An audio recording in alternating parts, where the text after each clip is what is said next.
Okay, so we are recording. Recording in progress. Okay, great. Nancy, what were you using for recording these things? Yeah, those are the those things, microphones. yeah. Pretty good, they're much better than the other. Yeah, so I know what to. These. Plenty. All right, I'd like to call to order the Town of Ulysses Board of Zoning Appeals meeting for August 16, 2023. Members in attendance tonight are David Tyler, Bob Howard, and Gilman. Tom Butler joining us as an alternate, but not for long, and me, Steve Morreale. Also in attendance is our town planner, Neil Stigaston, and our recorder, Molly Duell, who's documenting our proceedings tonight, along with this recording. Our town board liaison is Rich Goldman. Hi, Rich. The first order of business is to appoint Tom Butler as a voting member for tonight's proceedings. Do I have a motion? So moved. Second. Okay. Any discussion? All in favor? Aye. Aye. All right, it's unanimous. Motion carries. Thanks, Tom. Thanks. Appreciate it. I guess before we continue, I'd like to know, does anyone have anything that they'd like to add to tonight's agenda? Add, modify, change, amend? Appreciate it. Minutes ago. I think that the cars application is gonna maybe take us quite a long time, at least from my perspective. So I'm gonna suggest that we go to the area perhaps in the Jacksonville Park. So we can maybe get those behind us. So the suggestion is Galkey first, tram, right? And then first and second is Jacksonville, and third is cars. Are you making a motion to do that? Change it? So Is there a second that? Second that?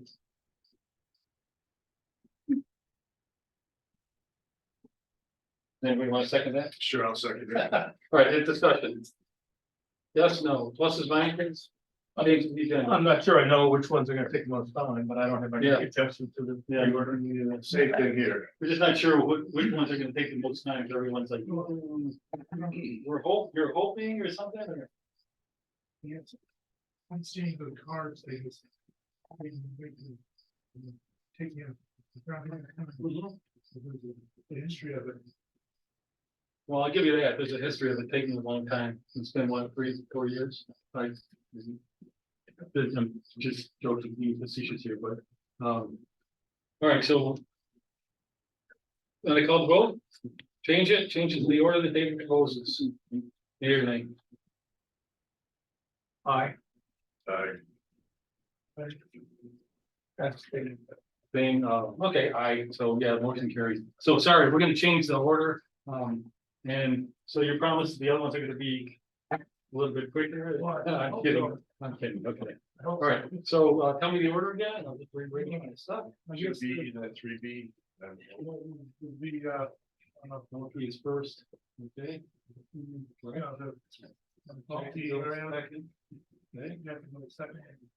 Okay. Cars. There's a big curve. Yep.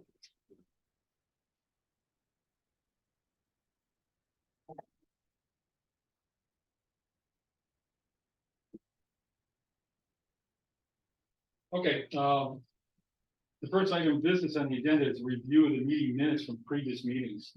For February 15th, I think that we're going to put this on hold to give a little time for edits, right? Bob? With my apologies, yeah, I was going to edit it, but I didn't get the final word version until a few days, so I have not had time working. Okay, all right, so we'll just put it off till next time, or, I don't mind. thanks for doing that, no, you good? No, I'm happy to do it, but I have not had time this week. That okay with everybody? Not everybody, everything. Okay, and then, so let's look at the July 19th, minutes. And, they can invite any edits or corrections, questions from the board. You weren't here, so you're here. And do you have anything to, did you fall over them? I looked quickly and didn't find the issues, but I didn't study it. No. That's the question. We're just looking at the minute, July 19th minutes, any additions or amendments or anything like that? All right, I'm gonna say I looked over them quickly too and didn't do my usual commas and stuff. And, so all I have to say. I don't have anything to add to those minutes. Do I hear a motion to accept the minutes of July 19th? I move to accept the July 19th minutes. Anybody second? Okay, we have a second. For the vote on it? Abstain. Thank you. Aye. Aye. Aye. Aye, okay, so 4, aye, 1 abstain, motion carries, minutes are accepted. Of course, there's one here, that's. Sure, yeah, got it. Makes sense, and we, a long time ago, we said, we don't have to abstain in the minutes, we decided, we made that decision, Well, actually, just reminding us. But I do feel more comfortable abstaining in the hard to judge if things are correct or not. Let's move there then.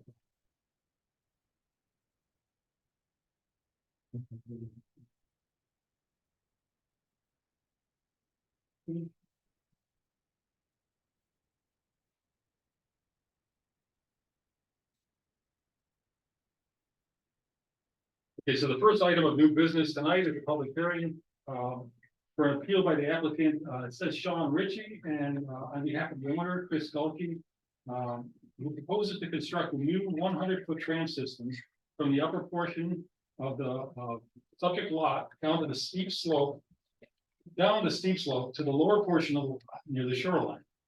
2 area variances are requested from the Board of Zoning Appeals as part of the overall site plan review with the planning board. One is reduction of the 50-foot minimum required front yard setback under the code of the town of Ulysses CTU 212-47.b, and reduction of the 75-foot minimum required buffer setback from the lake under CTU 212-124.b. The board previously discussed the proposal during this meeting. We did that last month on July 19th, 2023. So I'm not sure, is the appellant here or is Mr. Josh Stafford is gonna? Yeah, so Matthew Hatton.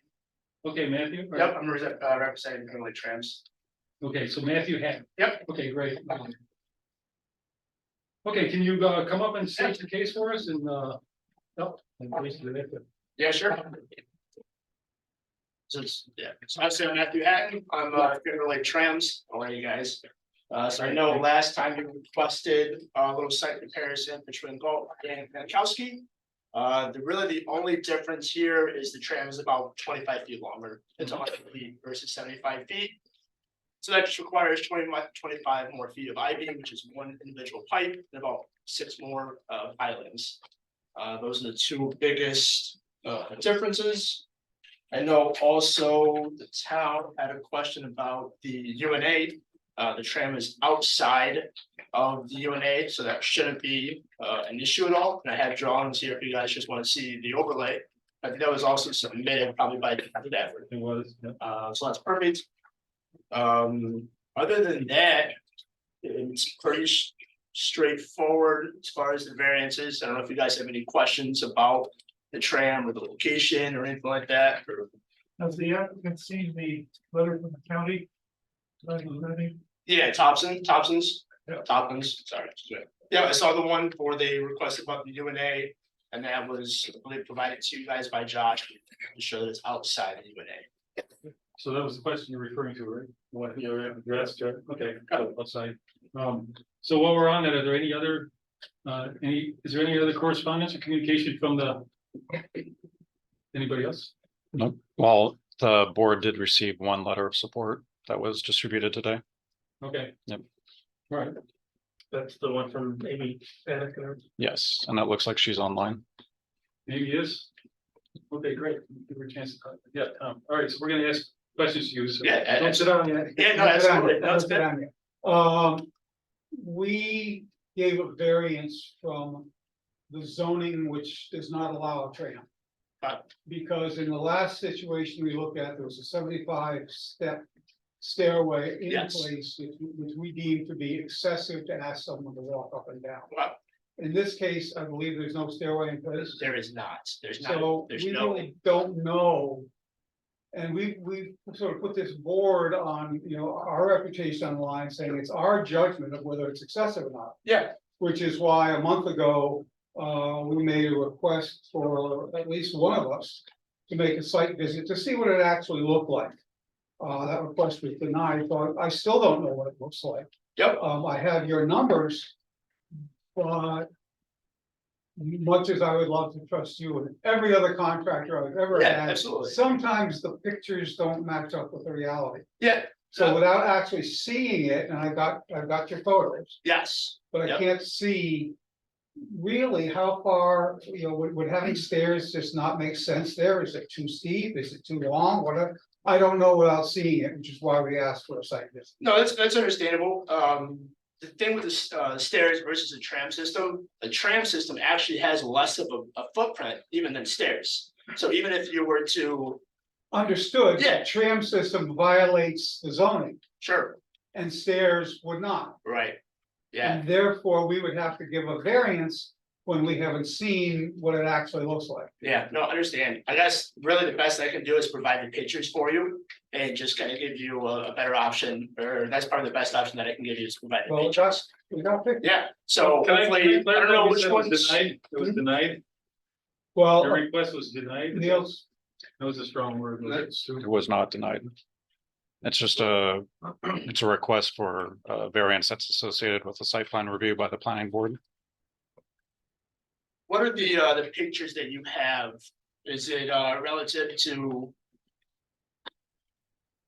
Can I give you some newer pictures there? I believe. Before we go to the pictures, can Okay. I clarify what Sure. is my understanding?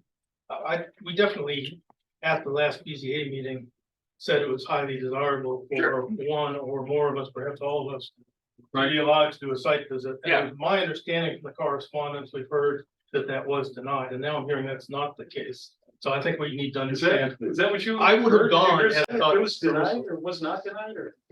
What I heard from Josh was that at this time, or at that time when I chatted with Josh about 2 weeks ago. Yep. That the owner was not inclined at this point to allow. Oh. But that negotiation could happen during this meeting. And is this the owner by any chance? Mr. Gold? Yes, I am doing. I didn't know. I'm not sure. I will confirm what was said, but I also am not 100% sure that I got the necessity of the site visit Mhm. conveyed to me as vehemently as it's being conveyed now. Oh, it's not. It was just a request and I don't think we're being vehement now. It's just the request was denied, which is a little bit more vehement than a request. To Well, see the site. again, I was sort of given the opportunity, like, we could take more photos. They wanted to see about doing a site visit, or we could do more photos. So we did more photos because they were coming out to have to measure a couple of things. We had surveyors on the property to make sure that we got the surveys that were requested. Okay. And so, rather than having a bunch of people access the property through our neighbor's lot, which is what's necessary in most cases. Down the driveway or something. Is that how you do it? We wanted to go that route first. And so, again, if you don't want to go right now, we can go. But We'd love to take a swim. We're not gonna do that. yeah. Well, we again have to get down to the lake through the neighbor's yard, so. Well, we can't just show up whenever we want, so it really did it would necessitate you setting, I think we all agreed that setting up a time was probably, not to show up randomly and Okay, treats all over, but I think you'd have to arrange a time where we could do that. The plan was that Tom and I would, Yeah. tell you the We plan, had two Tom and I people. would do a site visit together, so we wouldn't have a quorum. that becomes a meeting. No, That's what Andy's saying right now. No, Two people, so it's not a quorum, so we don't have to have a open hearing when the whole town has to. and so, so that's be publicly noticed. But The two I don't people, think so.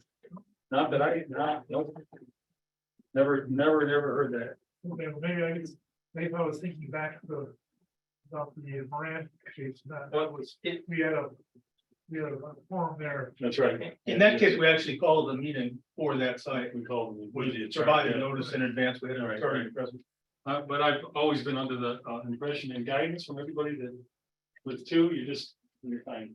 Right. But we can't just go do it. We would need permission and, did you want to say something? Yeah, just for the context, I believe, and correct me if I'm wrong, but we've moved since you applied to a process where part of the application is that you consent to let members of the BZA go. You weren't required to do that. Mhm. we changed the rules. Oh, right. I believe that's the case. So there is no So the requirement. application process. On the other hand, it makes our job a lot harder to have not had some of us see it, right? And so it's. I apologize, could you? I didn't Bob quite saying, catch all that. I believe that if you were to come before us now or file for a new application, Right, hypothetical, right? At this point, you would be required to sign that we in the BZA are allowed onto your site, I see. but you didn't sign that, we're not required. Okay. And so we can't tell you at all, but it would be helpful for us if two of our members could see it. That's why we changed the rule, because we really need to see it before we would okay it. I would think. I don't want to speak for everybody, but I think you're hearing the sentiment here. And we do have experts in lots of things, lots of environmental, different realms within ecology and geography and movement of water and everything. I mean, name the species of trees that are there, get a site view. I'm not kidding. We have the expertise in there. So a couple people showing up would be really helpful.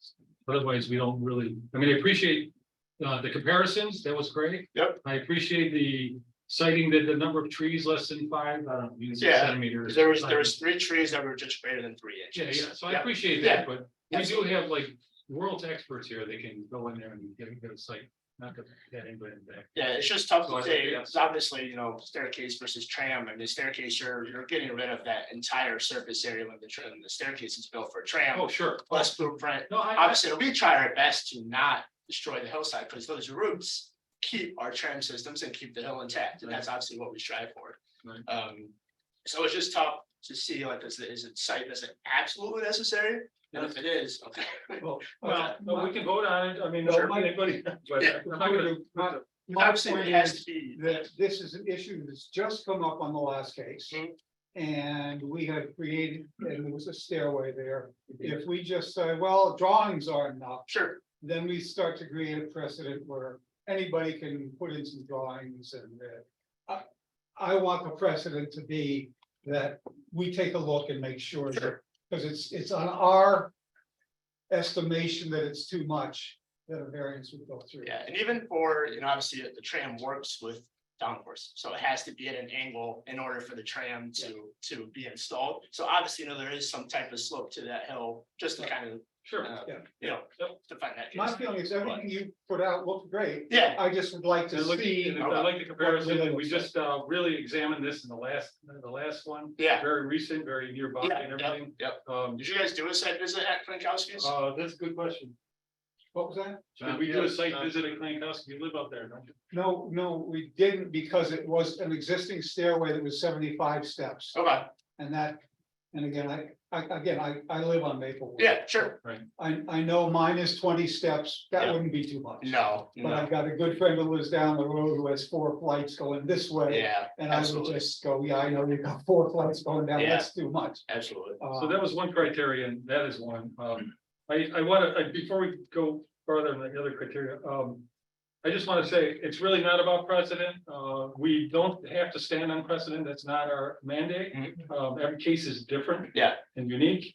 And this is very, very similar to the one we just did with you all. Yeah. Your message is consistent. Yep. Your techniques are Yeah. consistent. Yeah, absolutely. So we kind of know that. Sure. We're not even questioning you. but- No, okay, But we do need to see the site, and I feel like one of the things we always scrutinize are, what's gonna be the effect on the environment, sure. and that can make or break everything. Yeah. Just because this is better than No, some, understood. negative thing, doesn't mean it's Sure. okay. Yeah, And I do wanna say one more criterion that we use very strongly in favor of the last decision was that there was a staircase there, right, and that staircase was semi or mostly dilapidated, or it was gonna be correct. removed. Yes, And we made that a condition. Yeah. So we actually removed something that was more offensive, Correct. destructive in the environment. I don't want to go, no, I understand what you're saying. So in that case, we gained something out of it. Sure. The environment gained something out of it. Yep. That's not the case here. So I think saying, did we go look last time? We kind of examined the heck out of it. Yeah, no, that should. We You do put need one to in, look but you this took time. one out type of thing. We took Gotcha, something more egregious out of it. understand.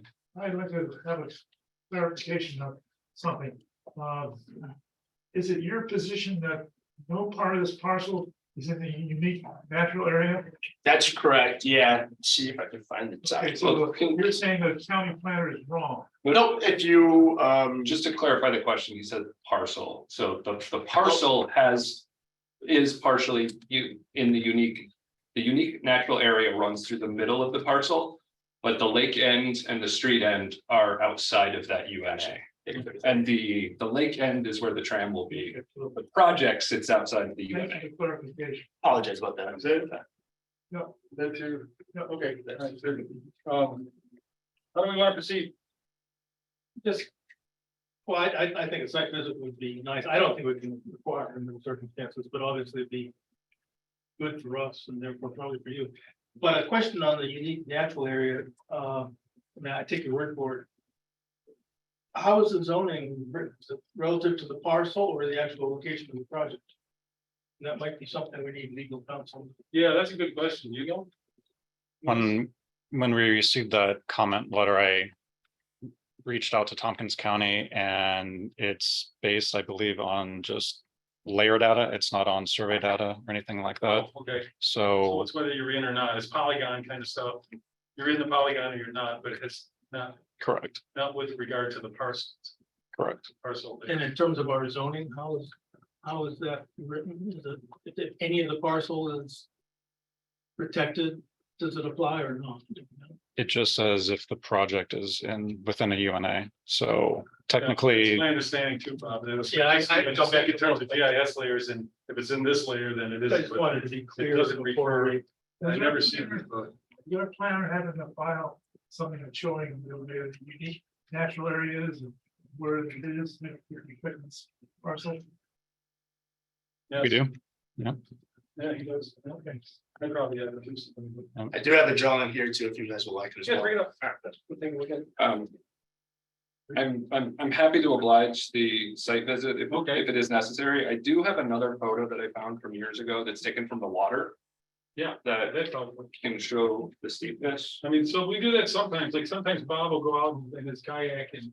Right. Come down and get So- get a site visit. Yeah, give me a little- And I do have those photos. What's that? I do have the photos, the one I looked at. So this. That one there? Yep. Oh, no, you show the picture. Yeah, this is the one there. Upstairs, you can see the house. Oh, the people 1 and 2 type of thing? Yeah. Okay, Yeah. yeah, I was hoping that would show something.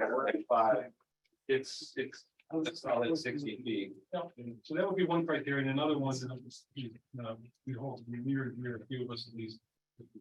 And which trees you're gonna take out, so you can see where. So what we've done in the past is, if you could flag, put the orange flag up or something, put some flagging up. Yeah. On the footprint in the real world where you're supposed to. Hold on. Is it already out there? Would you like to see? Whatever. Photo that I Before we just sell accidentally- it, Yeah. It'd be nice. Oh, I see that. So Yeah. there are a couple of representatives to go on once. Yeah, we can do that. Where's the unique natural area on this map that you use? That is the green. The green, yep, the green is represented by. So are you talking about going up? To that clear spot or? Yeah, it's actually, there, you actually can't really see it from this, there is, it's almost like there's a couple of little tiers. Oh, And so the line that they've selected is actually just kind of a straight line up, it is on the north side of the property. I could walk down any morning. It's convenient for you, and crazy. And it's at the other end of the street. Okay. It's not there. Well, yeah, that's crazy. Well, whatever, just the way, Yeah. there's work basically. Yeah. Need of the steep slope, yes. Maybe I think I'm going to postpone it. Interesting. Thank you, Mr. Noel. Appreciate it. So a little flagging there, and do you think you could arrange your site visit? Absolutely. Right, so Can we do this now? work it out with the neighbor? How best do we arrange? It'll be these two individuals. Well, you two, who's gonna do And me? it? Except for occasional doctor's appointment, I'm available, whatever needs your schedule. You hope it's occasional, right? This This is helpful, thank you. I would be happy to take contact information and reach out to someone to arrange that. Yeah, so, but it's your right to say, no, I want to bring this to the vote right now. I mean, I respect that it's my right to say no, but it Yeah, doesn't Just making sure. sort of feel like it's gonna go through if I don't, or if I do, so. I can't guarantee however it's gonna vote, but I think you got some dissent. And it's not a threat, and we can't demand it, as Bob said, but we certainly. No, it's not meant to do. Right. Are you okay with that? Yes. which means we, if you want, then we would just. I only wish we had done it a week ago. Well, sure, I know, but we only meet once a month, Mhm, mhm. and we did not do it a week ago. Pardon. I move that we table this, I will reach out, request, send a site visit by acceptable. Andy. Can I send a text message to start All with? right, so we have a motion on this, on table this. Okay, gotcha, good to know. It's pending a site visit, not necessarily the next one, but whatever the site visit. Right. Do we have to wait? We have to wait another month, or is there a way we can get approval after you guys do the site visit tomorrow, or we have to wait another month? Is that an understandable question? It's very understandable, Right. and you can see I'm hesitating to answer. I know. You may have to wait another month. Okay. It really depends on how, if we can get together in a, and we actually have to get together in public, right? Yeah, and the meeting is have to be noticed. And then we need to have more notice, so it's at least 2 weeks, Niels, is that right? Yep. Public notice, so we have to have that. We're closing in on a month, no matter how we do this. I think you ought to plan on being just that month. I think so too, sorry. I'm unfamiliar with processes, so I'm gonna ask a question. Yeah, sure. that may be ridiculous. Oh, fine. Would it be possible for some sort of provisional approval pending the site visit? Well, means what, that these guys can go ahead and start calling the stakes? No, that we wait until you guys do your site visit, prove it tonight, do the site visit tomorrow, which I believe you're gonna be in favor of saying it is gonna be too difficult. Yeah, You know, type of thing. sure. And then with your approval back, however that may work, then we start the project. You don't have to wait. Obviously, I know we still have to wait for the 2 weeks for public hearing, is that correct? Absolutely. So maybe give it that 2 weeks and then we can. Does that make sense? You go back to the planning board. Okay, yes, yeah, okay. Instead of waiting, yes. it probably was. But we didn't vote, so I'm not real comfortable with that. What's that? We didn't vote on anything, I'm not real comfortable with What that. I'm saying is, I don't think we should.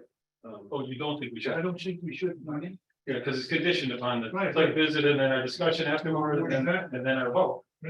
I just don't know, I mean, I appreciate it, I just don't know how we could do that. Okay, okay. Yeah, no, I appreciate it. No, I understand. Yeah, no, I agree. I feel sorry for you. But we're volunteering. No, and it's, we're just stuck with the time. No, I understand. Yeah, just We makes can't make a decision now, and we all agree right now that we aren't gonna make one until we get a site visit or. Mhm.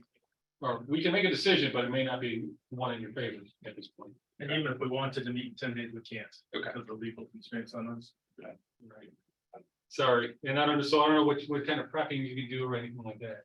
Well, his site is ready to go. Yeah, I know. So it's It's not like you're gonna- everything is built, it's all ready to be installed. Yeah, So that's the, so sorry, I think we're holding you up on this one, but it's because the denial of I'm not blaming you, I just got to hear because of that. Mhm.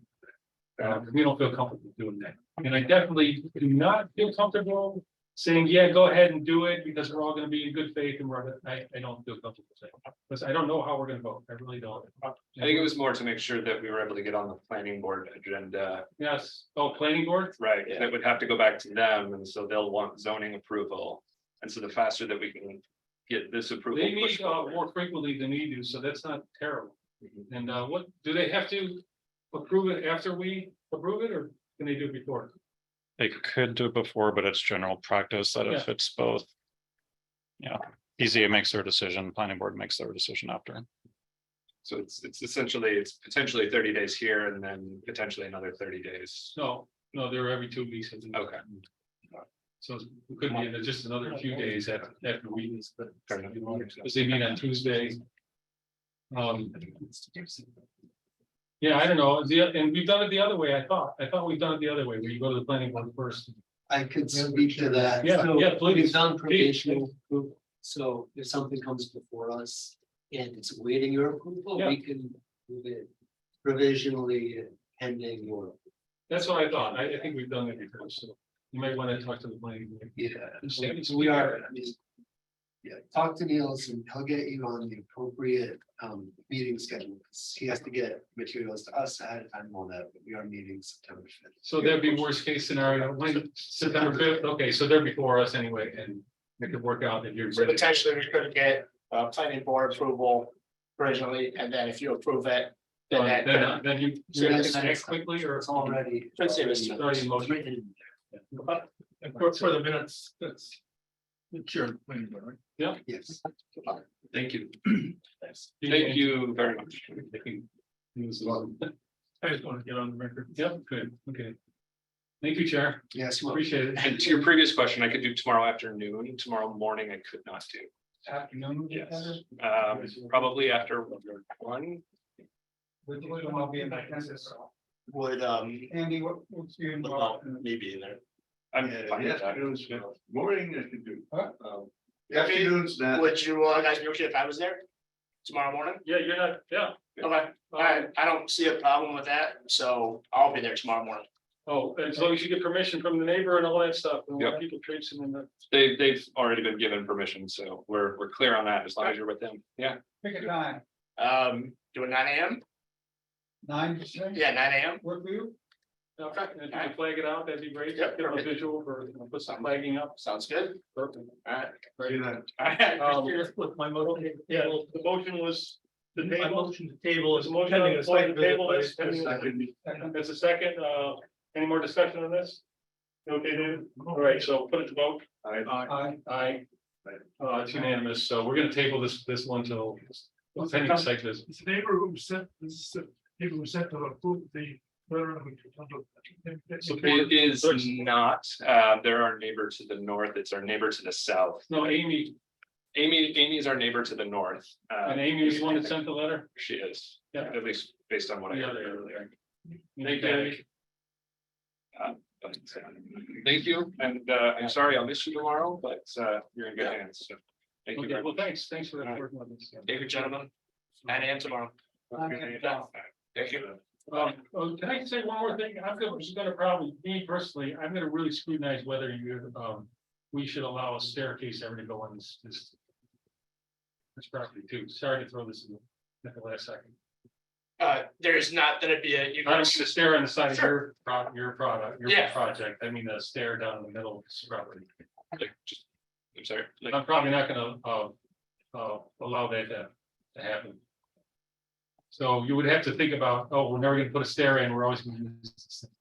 oh, no, that's 100% the plan. Perfect, yeah, I wanted to clarify. So, that. no, yeah, 100%. We chose the tram because there's already I know. a huge amount of stairs and it is much less impactful to the terrain. It is much less impactful from an aesthetic perspective. So that is 100% always been the plan, is to go with the tram for all of the reasons I think you're making the same decision. So Someone gonna be using this tram that's mobility impaired. no, I mean, we definitely have family that would be a challenge, and honestly, my knees are not getting any younger, so absolutely. It is not currently an issue, except for some, occasional family members visiting.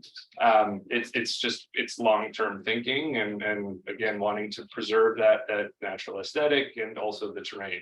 It is, as you know, highly erodible, and we want to have as little impact on that as possible, so. Thank you. Yeah. Perfect. I just didn't want to throw you a curveball at the end of this. So, I'm not gonna lie, you scared me a little bit with that, but I get what you're saying. thank All right, you. thank you. Have a good day. Thank you, gentlemen. Thanks. Appreciate it. I'll see you tomorrow morning. See you tomorrow.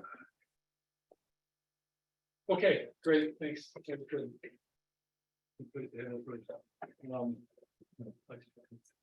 Need my stuff reordered. Okay, so I think we're gonna move to the next item of business, the public hearing from an appeal by the applicant, BZA on behalf of the owner, Jacksonville Community Association, Inc. Proposes to construct improvements to Jacksonville Community Park, leading in the new off-street parking area and path in order to improve accessibility and use of the park. 3 area variances are requested from the Board of Zoning Appeals as part of the overall special permit and site plan review with the planning board. Reduction of the 100-foot minimum required stream buffer required under the code of the town, including Ulysses. TTU 212-115.a to 25 feet. So 100 feet to 25 feet for the proposed ADA off-street parking area. Reduction of the 100-foot minimum required stream buffer required under CTU 115.a to 25 feet for the proposed overflow off-street parking area. And reduction of the 100-foot minimum required stream and wetland buffers required under CTU 212.115.a to 74 feet 10 inch for an existing ADA compliant restroom. The planning board will be briefed on the proposal, and they were briefed, right? Okay, yesterday, No, it was actually a few weeks ago. previous time, yeah. Okay, during the July 18th meeting, yeah, you're right, it's catch play. All right, so the appellant is here, I can see, and do you want to state your case? Yeah, absolutely. So my name is Pete Angie, and I'm president of the Jacksonville Community Association, resident of Swamp College Road, Town of Ulysses for 15 years. And several years ago, we conducted a community survey in conjunction with Cornell program called Design Connect. And one of the things that people were asking for within the hamlet of Jacksonville was a restroom at the park to be able to use the park for events, graduations, weddings, etc. Just to make it a more desirable space to use. And so we built that restroom in 2019 underneath the guidance sort of the existing town planner, existing code officer, and existing zoning. Thinking full well that, and also the health department, thinking full well that we were not within the buffers for an intermittent stream that runs into the pond. Now, the restroom in the septic area is located downgrade of the pond. And it turns out, with the zoning that came in 2019, that's a 100-foot buffer. We're now at 74 feet 10 inches. Best intentions, best of effort to try and get the right information. And I believe at the time we were, within our rights. But we are requesting the variance for 100 feet, 74 feet 10 inches for the restroom, which is already on a cement pad, already has a septic tank installed and plumbed into it, and the restroom building is on top of that pad. Next step with that is to build the leach field, which is not anywhere within that buffer. Have you've seen a letter from the county planning people, January 24th? I have, yes, I have. Okay, and you're aware of. So I'll address that next. I'd like to go to the parking Okay, so area. you're aware that the supermajority, if we go with your application rather than the county's recommendation, that it has to be a supermajority of our board. I understand. Yes, I do. So moving on to that part, because that's really what the county addressed was, they had recommended instead of a 25-foot buffer for this parking area, they said a 50-foot. I'll just explain the rationale behind the parking areas. There is parking currently within this buffer. It's it's a small area. It is right next to the pond. People drive up the pond, is a gravel, right up next to the pond, it's like a gravel spit. We would like to be able to use that area we'd like to reclaim it with grass, be able to put picnic tables there, some benches there. So that area near the pond can be used in conjunction with the pavilion instead of being a parking area, because it's the nicest piece of real estate in this little park. And right now it's a gravel spit. So we want to shift that parking over to the other side of the driveway and decommission that parking up by the pond, reclaim it. So we're not actually increasing the amount of parking that's within the buffer. We're moving it away from the pond. Now, given the nature of the landscape, moving it away from the pond means moving it closer to an intermittent stream. So there's kind of no way out of this buffer. If you look at the map, we're very hemmed in, and we want to preserve the quality of the water, of course. So we're not looking to pave the parking area. We're looking to have it be gravel. We're looking to keep it small, 2 to 3 cars, about 25 feet by 27 feet. And then there's a path that we want to put in from the parking area to the pavilion into the restroom, which would be ADA compliant, 4-foot wide path. Think Black Diamond Trail, something easy to maneuver, because we want to make the park accessible to folks with mobility issues, folks in a wheelchair. Really open it up to anybody who wants to use it. So that's really the crux of our proposal. Getting the parking sort of wrangled and in a way that is more logical and more orderly is also what we want to do. Because right now you go up there, people will just kind of park all over on the grass if there's an event. And we want to create a little berm to keep people from driving up into the old parking area, right? Habits are hard to break. Little berm, no taller than this table, that you just can't drive over. With a break in it, so you could walk through it. And then people already park down lower, like out towards Swamp College Road. There's a long stretch of driveway there, and there's a grassy area next to it. People already park there for overflow parking when there's an event, right? So we are just asking that area continue to be a grass area and continue to be overflow parking, but we want to legitimize that through this process. And we would ask that people, we set up a marker if there's going to be an event, which is at this point about 2 to 5 times a year, 5 on the high end. Saying, park beyond this marker, right? Because we want to have people parking at least 25 feet away from that intermittent stream that runs along the east side of the driveway. So that's it. Let me ask a question. Yes, please. Without asking you to do a survey, describe for me this intermittent stream. Is it water in the spring? So I'll tell you, I've gotten an education about intermittent streams from some of the board members here, and I have been told that even when the stream is dry, there's still water underneath. So I'm just gonna say that it is designated as an intermittent stream. And sometimes, when I'm out there in the spring, there's several inches of water in it. When I'm out there this summer, there's probably water in it year round. But in a normal August, if we ever have those again, when the grass is dry, it'll be dry. So Where does the water end up? So it ends up going underneath Swamp College Road. And then it goes around behind somebody's property, and then it goes under 96, and it eventually flows, I think, through Carl's property and under Cold Springs, and it makes its way. Right now, if you look at it, called the Cold Springs branch of Tagatic Creek at that point. Okay. Once it gets into a pond and then exits that pond, it gets to the lake pretty fast. so so that's really concludes my presentation. Thank you. Welcome to take your questions. Thanks, Mr. Angie. I'll open it up for discussion from the board here. Or- Yeah, just a couple of general questions. You say that the plan for routine parking would be for 2 to 3 vehicles. What's the derivation for that? Why not? Why not more? Why not 5 or why not 10? And Well, it's why not just make the overflow the only parking? So 2 reasons for that. The space really doesn't permit more. I mean, I suppose you could have more than 3, but we're trying to keep the surface area small because we do realize that we are within that buffer. So the larger the surface area, the more likely things would be to run off into the intermittent stream. So we're trying to keep it small for that reason. Also, on any typical day, you go up there and there might be 2 to 3 cars there, people walking their dogs.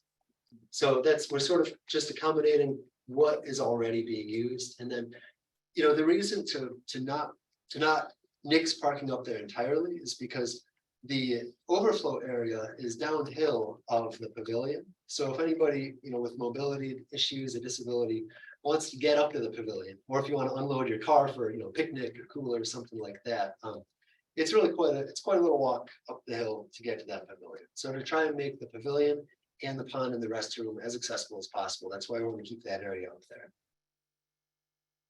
Thank you.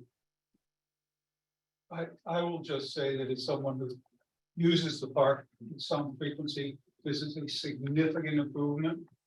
It may or may not be absolutely perfect, but I would hate to sacrifice real improvement because some little thing is objected to by something. But I'm really pleased with the look of what you've done. I've got to hear on your screen. Thank you. If anybody else doesn't have it, let's take a look.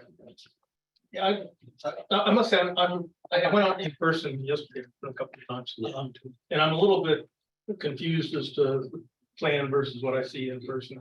Say usually my spatial perceptions are pretty good, but I'm not quite visualizing it correctly. I'll confess.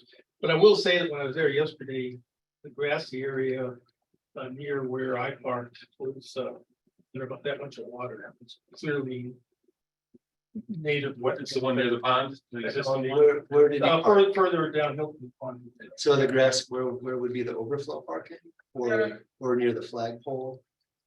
I'm also on the board, can I come up on the? Yeah, she's on the Jacksonville Community Association. Yeah, sure. Introduce yourself, please. Would be great.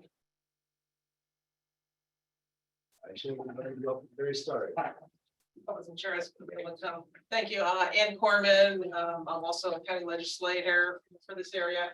And I've been on the board for 15 years. I've lived on that street, College Road, for almost 20 years. So as far as the parking, and I've been at events where you have been there, Bob. Okay. So you go over that little stream Yeah. and typically park to the left. Right. I believe we're taking the parking by the, right next to the pond and just moving it over to that area and putting gravel in, which will make it drier. And that's the handicap spot, which people are already using for. They're already parking there. Okay. It's just to Yeah, make that a designated That- parking that's area helpful. Thank you. with gravel to, so that you can sink into the ground. yeah. Is that That's correct? what- Yep, that's exactly it. Yeah, my thinking on this is that this is designated park, zone for park, and it seems like there's a lot of other ways to accomplish what you're doing without without encroaching on stream buffers. And that a park should be like the epitome. You should be the example, like, even maybe even a wider buffer than what's required, but certainly not infringe on a stream buffer. And it seems like there's a lot of different ways that you could accomplish this. It's a pretty good sized parcel. Was it over 10 acres, right? Seven. I think it's about 17 acres. seven. I It's think about there's some room, there's some room to move there. I think it's unfortunate where the bathroom is right now anyway, right in front of the place, right in front of that old backstop, but that's not. That's, anyway, I just don't think that it's proper or appropriate for a park to be infringing this much on intermittent streams or any kind of stream buffer or any other environmental limits for that matter. I'd really rather see the park like set the standard, be the be the one that doesn't need to have an exception, doesn't need to encroach on, and sets a good example for environmental protection. May I speak to that? Yeah. So. Yeah. There's existing, there's an existing sort of encroachment already with the parking where it currently is. And so by shifting it to a place where people are already parking, and just making that formalized. We're not adding new parking up by the pond. Now, we It's actually reducing the parking. we'd actually be reducing it somewhat. Now, when we looked at like sort of, are there other ways that we could achieve our goal, right? Because that's one of the things that you need to ask. That's one of the things that we certainly asked when we went out and looked at this with contractors as well.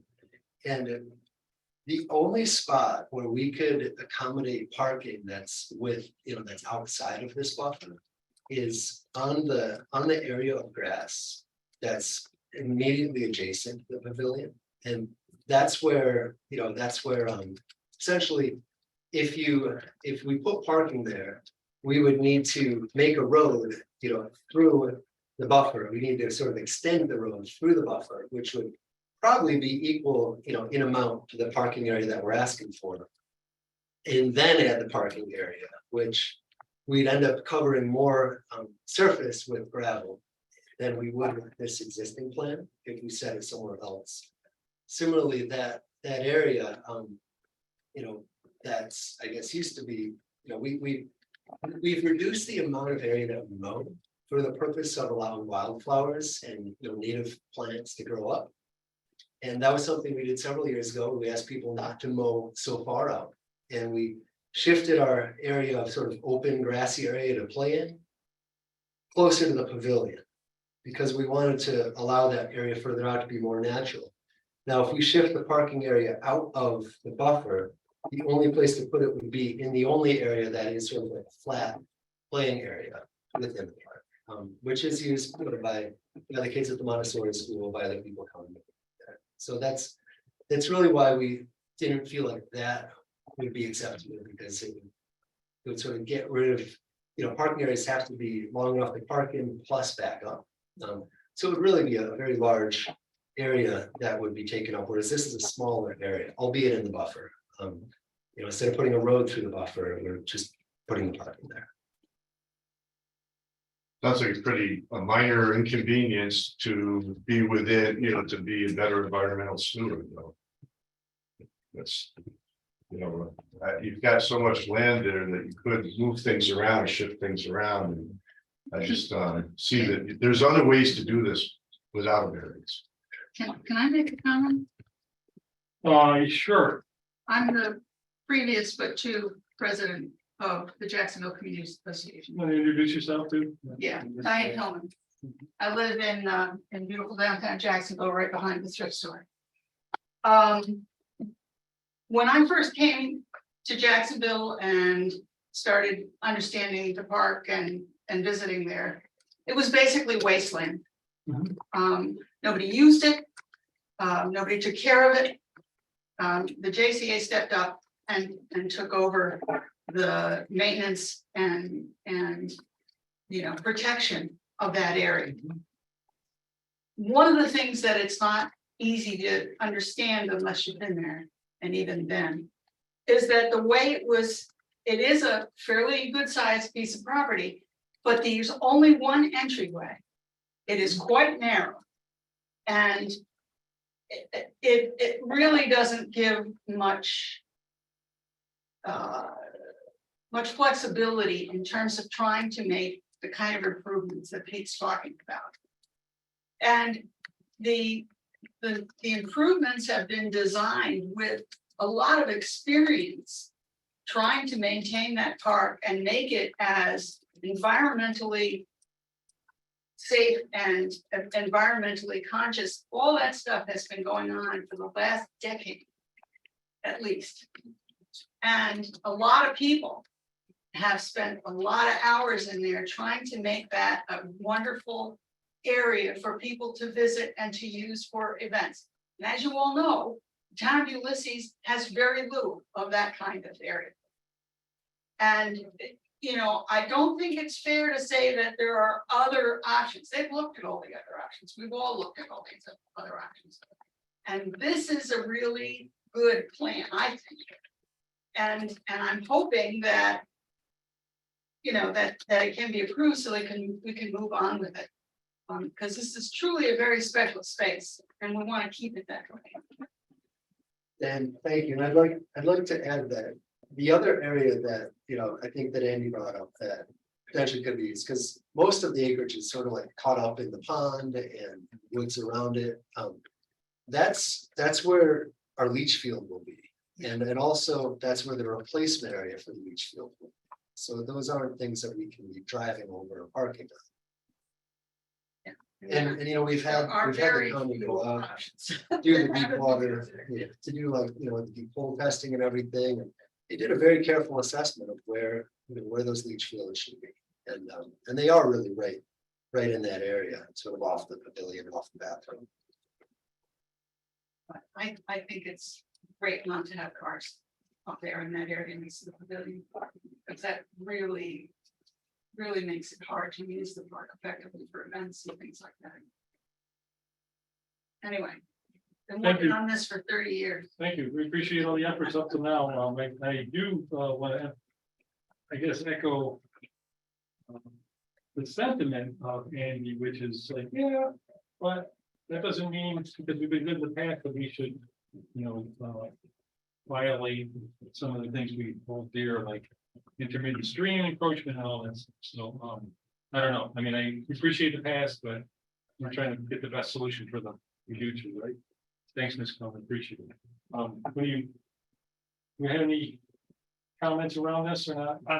Yeah, I'm just, I'm not convinced that there aren't other ways of doing this that don't require a variance. It's, looking at the map and the leach field. And I can't remember, I think we asked this last time, was the current buffer in place when the restroom was moved from closer to the Montessori to its present place. So, one of the. Yeah, so I'd like to say, first of all, the restroom was just built because by the Montessori school, because we needed some. I'm sorry, just, was it in place when you? I'm moved sorry. it? Excuse me, That was just the empty we building. just had to build it there because we needed to get. Yeah. In the Montessori. Yeah. But when you moved it from there Yeah. over to the where So, it is. so the pad was built prior to us moving it. And then, was it in the place? stream buffer. Was the buffer in place? When that restroom was cited with, advice from the health department and advice from the town planner. And advice from the code enforcement officer. It was within compliance. It was not within, there was not a 100-foot buffer that came along, after the zoning. Then it became out of compliance, but based on all those professionals, we were told that we could put it there. And so we poured the pad and built the restroom and then moved the restroom on top of the pad. Yeah, that's the question I have. When you moved the restroom, was the buffer in place at that point? I don't know. When was it moved? I think we built it in 2019. And then we built the pad and when was the pad built? I think the pad was built in 2020. I don't know. We had the permit. At that point too, we weren't advised, and to have an environmental assessment either, which maybe that would be. Maybe that would have changed. But we went to we got a permit from the town and we got a permit from the health department. Well, based on what the town planner advised us and the code enforcement officer advised us, we did not need to apply for a building permit. Oh, I thought we had one for that. So those are, we're going on, we're a small organization going on the best advice of all the professionals that we could think to ask. You've got Nancy on This- Zoom, by the way. I'll take Did that. that answer your question? Sort of. Yeah, That's the answer? I think I think that it was moved from the location where it was built to the current location after the 100-foot buffer was in place. And I guess my question is, when we built the pad, right, that's where the restroom is going to be situated. So, I think it was 2020 that we built the pad. Yeah, we'd have to. Look. We'd have to. I think. Yeah. The current zoning. May I- Yeah, hold on a second, I'll acknowledge it a bit, Nancy. The current zoning came into play in 2019, I believe, and something I asked for clarification on last time, and I don't know that I ever get an answer, but the buffers in that piece of zoning are more protective than in most of our zoning. Right. And so the town board in their wisdom chose for park zones to give extra protection around ponds, intermittent streams, etc. And I don't believe, well, I'm not sure, that's why I asked last time, that there's another part of land in the town, some of them that zoning other than the Jacksonville Parks. So it's as if the town board specified it for that piece of land. I've spoken with, corresponded with John Zepko, actually, Nancy, and I'd like Nancy to be able to speak to that. Yeah, Nancy's gonna, I think, okay, so Nancy, you wanna add to this? Yeah, thank you.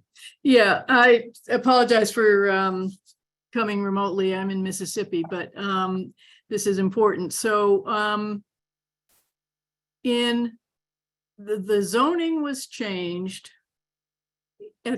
in December of 2019. In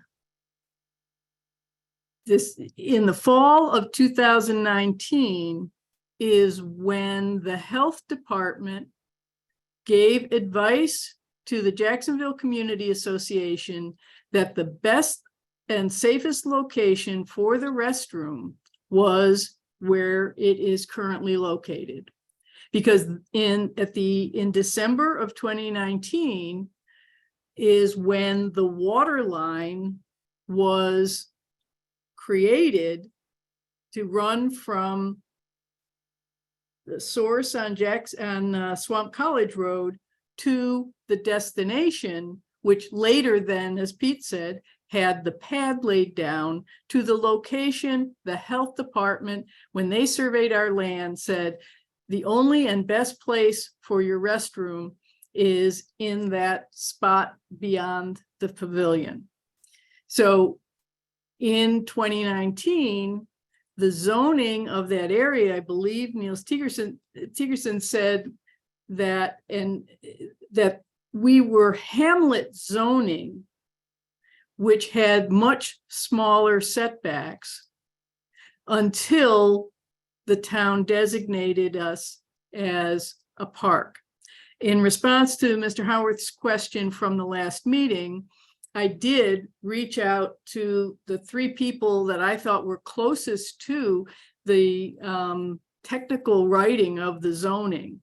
Former Supervisor Liz Thomas, the town's consultant, CJ Randall, who's still in the community, but now at the town of Ithaca as their planner, and John Zepko, the planner at the time when when zoning was going on, and asked each of them, was there specific discussion and review to consciously increase the setbacks for this park zone beyond what had been in existence with the hamlet zoning prior to that. And to the person, none of them recalled ever having a specific conversation about those setbacks. The former planner, John Zepko, indicated to me that there was actually some confusion during the zoning process about setbacks, given the various jurisdictions and whatnot. But no one could recall, and as a town board member, it wasn't brought to our attention as a big discussion about specifically increasing the buffers in the park. We thought it was a good thing that we were trying to protect the property, not realizing, I think, as a town board member, I take responsibility for not realizing the details of what I did in fact vote for. But that I think, park zones, there is other park land, I believe, besides Jacksonville Park. And the park zone does have the bigger buffers. So they weren't in existence in 2019 when we started the project. And I don't believe there was a conscious discussion that it was important to have bigger buffers in the Jacksonville Park. So that's as much as I was able to learn since last meeting. Thank you, Nancy. Thank you for that, Nancy. That's very helpful in response to my inquiry from last time. But let me reiterate a question I also made last time, because as far as I know, this particular zone only applies to Jacksonville. I'm not aware of other parks covered by this zone. Again, Fall State Park. Where we don't have any. Right. So it doesn't apply because it's not in the state park, right? Yeah, the zoning does not apply to the Scannick State Park. Right. So this is I understand, I participated in some of the zoning updates over the years too, and I understand the semi-chaotic nature and long time frames involved, and so I understand that sometimes decisions aren't perfect and all. But it seems to me that the town board approved in the end, upon someone's recommendation, those changes specifically for that park and for no other parcel in the town. Niels, yeah. There are 4 other sections of the town that are zoned park besides Scannick. Interesting. We've got the nature center here, we have the woods, the golf course, and then preserves up here. Okay, thank Oh, the you. Woods, Smith Woods. Yeah. So we have 5 such parcels. 1, 2, 3, 4, 6 total. 6, okay, thank you. Am I correct, just also that the town does not have zoning control over it again, is that true, the state park? Or am I wrong on that, just, I don't know if it's important, but certainly it was. I don't know whose jurisdiction would trump, but I believe zoning regulations would still apply to the park. Thank you for that. I think that's true too. I just think. I don't know. So, I mean, I think we've gone down this avenue where we're debating whether the buffer was in place, wasn't in place, and all that. Maybe kind of wasn't. It's in place now. And are we questioning that we need a 100-foot buffer on an intermittent stream? Is that what we're questioning here? Could I? And was there a buffer, a 50-foot buffer in place at the time? Wasn't there? I believe it was, I believe it was 25, but. At the time? Yeah, because it's in the Hamlet zone, so. Because of the hamlet. I think that's correct. Okay. That seems a bit close though. So I would oppose to even a 50-foot is a little bit. I don't mind the 100-foot buffer. I guess I'm just saying. May I speak to, I mean, you know, not to compare apples to oranges, but I know in the ag zone, you know, it's a 25-foot buffer. You know, and we're not applying pesticides and things like that, like maybe in that, Right. but that is neither here nor there, because this is park zone, it's not the ag zone. Looking at the restroom, if Well, we, I am opposed to that, by the way. Okay. Egg zone, the other one. So they didn't convince me. Sure. Well, yeah, well, I don't think we should be yeah, that. looking at the restroom, so if we, I mean, just look at the restroom. What we have currently is, because we've been developing this as a small community association, as funds have become available. You know, we have about 4 years of development into a project, which, you know, it might take a homeowner 1 year, right? Because they go to the bank, they get a loan, maybe they have money saved up. We have to do a piecemeal. You know, we've done it with community labor and volunteer labor.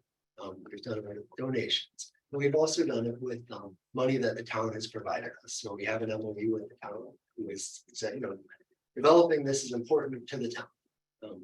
So, you know, that is sort of in piecemeal. We've, you know, needed to pay for the pad. That's one thing. Pay for the septic tank to go in. That's another. You know, now paying for the leach field. We have received a county grant to put in the path of the parking lot if it was approved. So the county, you know, I believe it's a tourism grant, parks and trails grant. It's just separate parks, for parks. For parks. So, you know, the county has also said, we support this. This is sort of part of our mission. Sure. And so with the restroom alone, really the only area variance that we're asking for is from the 100 to a 74-foot 10-inch, you know, almost 75-foot buffer for something that has years of sort of community push to make it happen. Community funding, volunteer effort, and a lot of sort of hope from people that are invested and involved. So before I you think get too far, that- I go over the 25-foot thing. Why are we here doing 3 and not 1, like you just reduced it to 1?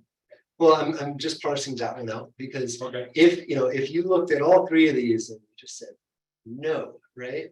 The one that would lose the most would be that one would be the restroom, because you know we have not put any money or any time or any volunteers time into moving the parking lot or building the path, even though we do have money for the path. But there's a lot of county, you know, town and volunteer and individual investment in that restroom. So I just wanted to sort of parse that out as separate as you look at these 3 different variants. All right, so let me ask you, Andy, what do you think about that? The 75-foot for the restroom, is that?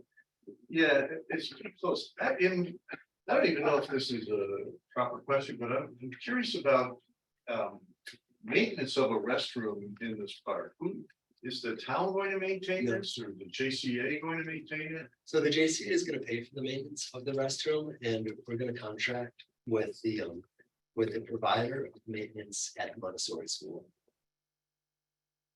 And they clean the Montessori School on a regular basis, so we would ask them, probably during the high season, to come out, you know, at least weekly to clean the restroom, and then obviously not when it's closed. You anticipate Montessori School to be a primary user of it, right? Absolutely. They already They are. already are. Can I say one thing about the parking? Yeah. So, moving the. So here's the road going in, here's our pavilion, and the parking right now there is right next to the pond, so. Yeah. Pulling it back from the pond, well, you're going over this internet stream right here, so you drive over that. And so pulling it back, that parking from the pond, it's right, it's still in the buffer zone. So, but it gets it away from the pond. And then here's the pavilion. So if we had to go around the pavilion to do the parking, I don't know, 30-40 foot driveway we now have to do, and then it'd still all be in the buffer zone. So I don't know how we get there without the driveway being in the buffer zone. And then, which I want to go on that, then that being taken up by enough parking, we lose a lot of the air, so a chunk of the area that is used for activities. So. And that's the Montessori school activity area generally. Yes, and yeah, they use it They use it. pretty much daily or several times a week. And when we have activities there, you're at the pavilion and there's the area off of the pavilion. Now the area off of the pavilion would be a parking lot, so they, I don't know. So you'd have a pavilion blocked by the. That much I area. would say, And then, yeah. yeah, and then what would we do? We'd take some of the area that we've let go wild to get more space. I mean, those are our options, and we purposely have let some areas go wild just to be as environmental as we can and to get an area that's mowed the smallest amount that still makes the park usable. If we wanted to put the parking area outside of the buffer, we would have to put a road through the buffer that was probably equal in size to the parking area. Just in all right. Yeah, you said that earlier. Right, Tom. right. So I'm for moving that parking area away from the pod. You, Yeah. okay. Oh, yeah, I think the parking area and the restroom should be moved away Yeah, outside the buffer area. and so where do you think? We want to? Here's the thing in the stream. I mean, yeah. Driving already. It's just where's the 100 foot? Not here, this thing. This one right here. Yeah, so, Field is outside of it. that doesn't exist. Yeah, that was the plan. So, yeah, I guess this area there. Would be, I see places that are outside of buffers where you could do it. Here, with that. Yeah, And you're worried about the restroom, basically. I think that they got the cart before the horse in this project and, It did, it did, but It's we're here, unfortunate. we're there now, right? yeah, we're there now.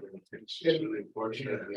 And part of that was the perk test that we had done that got it Yeah, up closer to the top that we I wanted. got there, it advice and the health department and all that. And the town, you know, better, but Can I acknowledge there's someone who's had their hand up there? Absolutely. Introduce yourself, please. Sure. My name is Amelie Brewer. I live I'm at 3015 Swan College. Yep. Literally, it's my backyard, this park. I didn't know that this was going on. We bought this house about a year ago, fully knowing that that park was back there. And my experience in the last year and a half is that it's not used nearly as much as I think maybe other people. There's been more cars in the last 4 days than I've probably seen in the last month and a half. The bathroom, I think, is fine, and even moving the parking space, because I agree, having the car like right next to the pond is not great.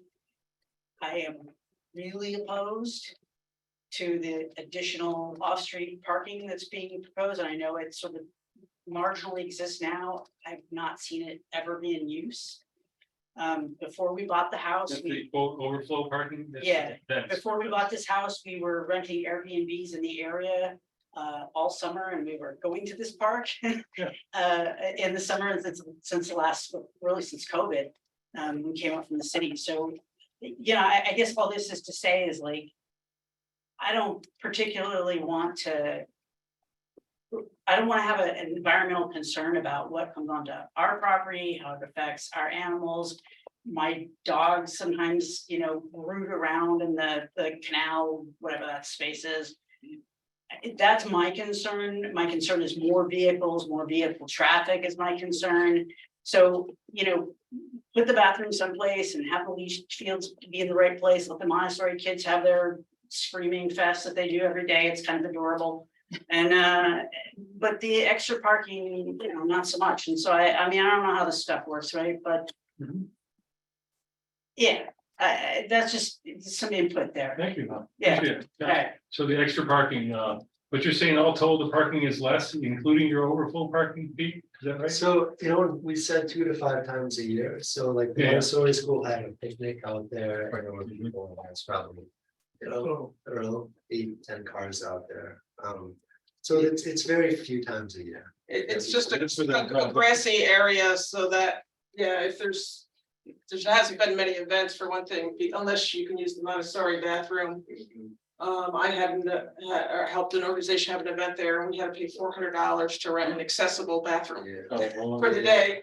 And so we use that grassy area as, you know, as the overall floor. It's kind That's of what like you're saying, the overall. someone parking on your front yard for an event. Down. But you're not gonna put gravel on that. away from No. the pond, and It's like along the driveway when you come in. Yeah, I heard that, but I'm just wondering, it's just a grassy area that they occasionally park on, is that? Yeah, but I mean, that's kind of the things I haven't seen that a lot, and frankly, Sure. the concern for me is. This has happened, I don't know, like 4 times this summer so far, and then last summer, like twice. You know, we can hear cars going up the gravel road, we're literally right there, so, you know, when kids come up at night, which they do. You know, I can hear them. I typically don't do anything about it until I hear music, and then I do something about it, which usually involves me stalking over there with a giant flashlight. Tapping on the window and trying to sound as imposing as possible in my 5'4" stature. So, you know, again, I kind of go back to like. I love that people use the park. I love that we hear the little kids. I see people in the morning doing some kind of weird yoga stuff happening. Fantastic, like great. I don't want the impression to be that this is a place for increased mishigas. I don't know, it's a better word for that. So, That's right. so that's right. I mean, that's kind of where I'm coming from there. And again, I don't see it often with their cars that are parked on the side with their sort of informal off-street parking. I think to formalize it sets. That's where I have a concern, right? Formalizing it makes a concern, and then its impact to any kind of water, again, running through it, runs through our property. You know, affects our plants, it affects our garden. So those are all the things that I kind of think about added value. But, you know, again, I can't debate that moving the bathroom and having each field to be in the right place and then the parking where it is now. Let's shift it, but the extra stuff just seems like we're inviting. I don't know what the word is, mishigas. That's my word. I'd love to just give a brief response, and it's nice to meet. Yeah, for sure. And so I have a master's in recreational leisure studies, and one of the things is that there tends to be an inverse relationship between use of a resource and instances of criminality or damage. So like, Sure. the more people that you have coming in and using it, the less likely it is to be vandalized. Understood. I'm from the city. I get it. I understand. Like, the more, yeah, I mean, yeah, the more people look, the better it is, the more eyes on it. That's okay, but I want to get back on track here, and so I heard that, yes, generally lots of people were generally for this, and people using it, community. You're gonna reduce the current parking area, I think I heard you say that. It would be reduced a little. I mean, right now, it's kind of free. Yeah. And we would prefer not to have that because I think that's a little more dangerous than an orderly parking Yeah, area. but are you gonna reduce it or not? I mean, A little bit, yeah. so you're taking the existing parking, People kind of just park wherever because it's, I know, yeah, Yeah, you just. but you're gonna formalize it, and then the formalization is gonna be reduced relative to what it is now. slightly, Footprint? slightly. I Okay. mean, right now, it's very sort of hard to tabulate because there's gravel, but then it kind of goes in the grass. people Yeah, park I in the know. Grass, It's and yeah, and even the area that we want to put the parking area in is like torn up and a little gravelly. You know, people have been parking there for a long time, so not really. it'll be reduced a little bit. Right. Yeah, I mean, ideally, it would And so be right next to the pond. I appreciate the neighbors' concerns and all that stuff. Some of them are not really, I mean, they're like in different directions, like, oh, I'm all for it and it's great and it's great, but I'm not sure about the parking off the side of the driveway. or- Yeah. It was, That would be overflow parking. Yeah. You know. I mean, you're not putting a gravel lot in there, right? No. You just could let it park in the grass. I mean, people have done that for decades, like. Right. the And I don't know what to church say said. about the off, the weekend use or the night use here. So, I don't yeah, think that's. in our We've been purview. fighting that for a very long I time. don't think that's in our purview here. I don't think. I've actually spoken with the sheriff's department and Yeah. asked them to patrol the area, and so they told me to do with that. Okay, good. Yeah, so with the bathroom, we just to sort of put it into perspective of sort of like what effect denial would have on the bathroom itself. Mhm. We, looking at moving it would be to sort of move the pad, move the building. I mean, it was quite a bit of money to get a contract. It took a long time to find a contractor that could move that building. Because you need the right equipment and you need the right ground conditions. It took forever to make that happen. And it costs money. So, you know, moving the pad, moving the whole water line to meet the pad, right?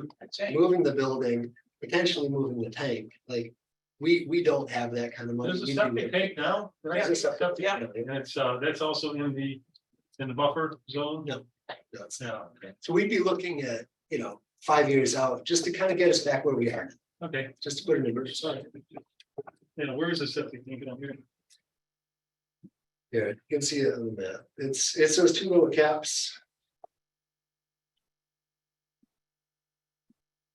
You guys see the line Yep, here?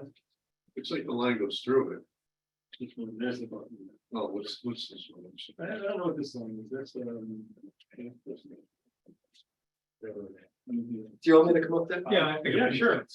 Must be. Here.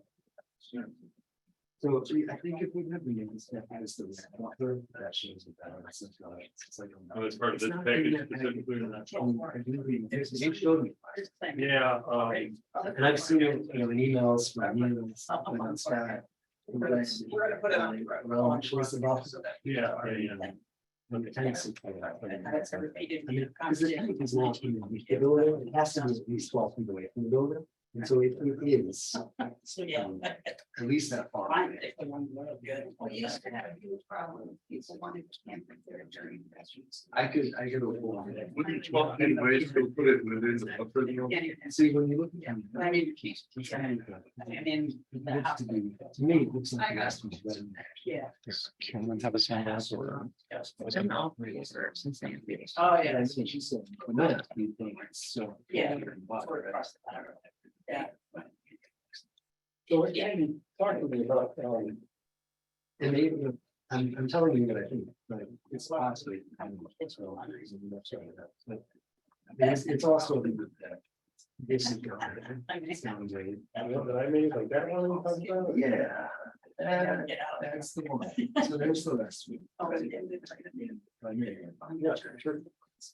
All right. Tank is like, I think it's like right there, right? Yeah. So, you know, it's maybe just shy of being here. You guys can go off that. But this is down the way. The street is like. It's just that. And the field would go here, if you don't mind drawing on it. Yeah. So it would go to right out here. And then the place where it is right here. So there's not a lot of places we can do stuff. Yeah, sure. Or we all live right there. Right. You know. Yeah, yeah. So you're not- I'm gonna set that, and you guys just. Thank you. They're done. Let me just suggest. Thanks, Pete. We, All right. word, which is, land is unique. And we've heard, you know, with good evidence of this, you know, here tonight. There's lots of things about this parcel that really are making us community park association in. And the other thing is, a factor for me, again, not before us exactly, but the history of Jacksonville. They had that years of gasoline, and this association came together after the resolution of the problem. And so that for me pushes me beyond, you know, whether I'll vote for it or not. Yeah. And So you're arguing the benefit outweighs the Yeah. detriment. You know, I'm just sort of taking judicial notice of the history. Sure. And I think that's something we have to consider. So the request is that we make an exception. And I've heard arguments that there really isn't a viable alternative they're all our alternatives. We can't sort of get on our soapbox and say, well, this part has to be an example for the community. Well, it's a piece of land. It has constraints on it. And if we're not gonna be the safety valves of this particular organization. What are we doing here? Yeah, okay, all right, thank you, Tom. Just to build on what David just said, given the amount of the variance required. Yep. Given the cost of moving the restroom, replacing everything, and giving the benefit to the community of improving on what's there right now, doing again the cost benefit analysis. I think the benefits are much greater than the cost of that variance. And certainly if that variance were, if without the variance, if we were required to move the restroom, et cetera, we might stop the whole project. And as I said much earlier, I hate to sacrifice the really good because we're looking for the perfect. Yeah, okay. Thank you. Bob, did you have something to add? Or? And just on your request for formalizing, if you will, the overflow parking. Is there any real reason to formalize that? I think we're just trying to dot our Ts and cross our Is, you know, we're here. It strikes like, me that know, maybe they're, we're better off doing just That's leaving right. that as it is. Maybe we don't need Maybe we to. don't need to, right? Is that what you're saying? It's lawn, if people park on it, if you're. We're just trying to be good I don't citizens. think you need That's all. That's all. If you wanna make it into a formal parking lot, then you probably do. No. No, Yeah, That's why I was so confused. It's like, oh, why? Okay, people parking on the grass. I think we just didn't wanna. Yeah, gotcha. Yeah. We don't want the parking back up. by Yeah. the pond. Well, that's true. Yeah. Organic Park, they have people parked all over for certain events all over the grass, but there might not be a parking. Let me add to my argument. When we first moved here in 1986, you know, Jacksonville was on its way down. Oh, I don't. Oh, I understand all that. And, you know, History.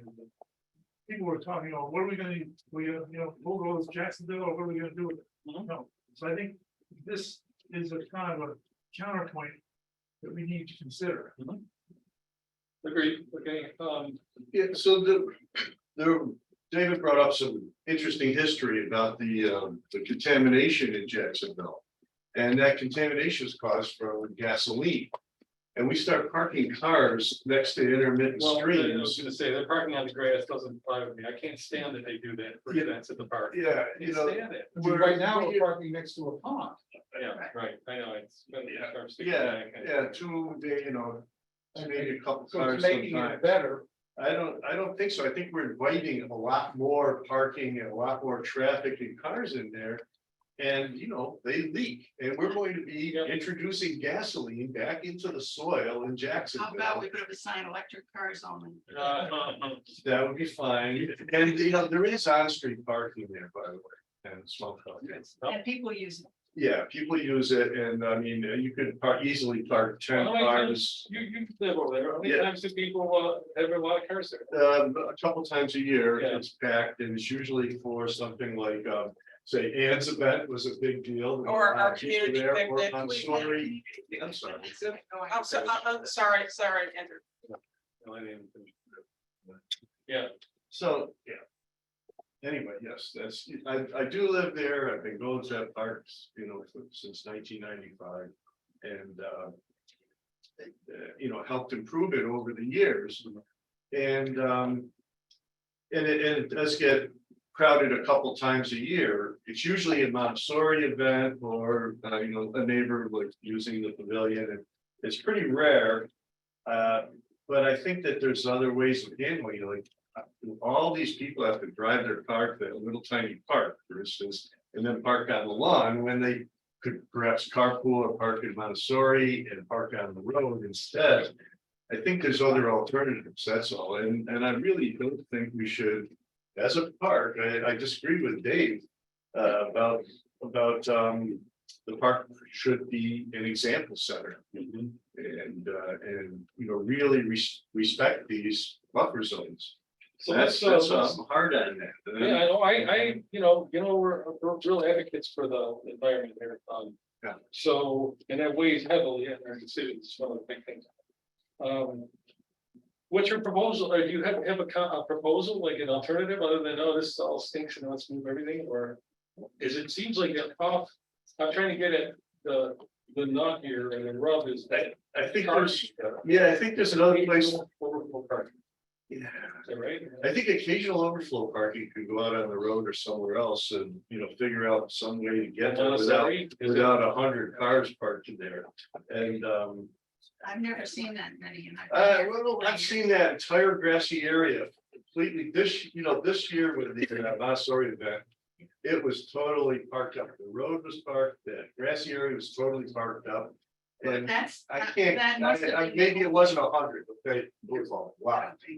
Okay, I have noticed saying there was a lot of vehicles there and a I lot don't of, get it, but. yeah. the And there are, alternative there to that are. is not to use the park. No, it's not the only alternative. I don't really want to hear crosstalk either. Hang on. Is there a solution for this? Montessori parking lot? Off-street parking. Can you propose a solution? to this? Well, Once a year is like, yeah, it's only once a year, but if it's a lot of cars like that, they're probably. I mean, we're encroaching on yeah, the street. I think we can period. withdraw the overflow parking from our application. I do, Well, you have to also prevent them too, right? which we could do with landscaping.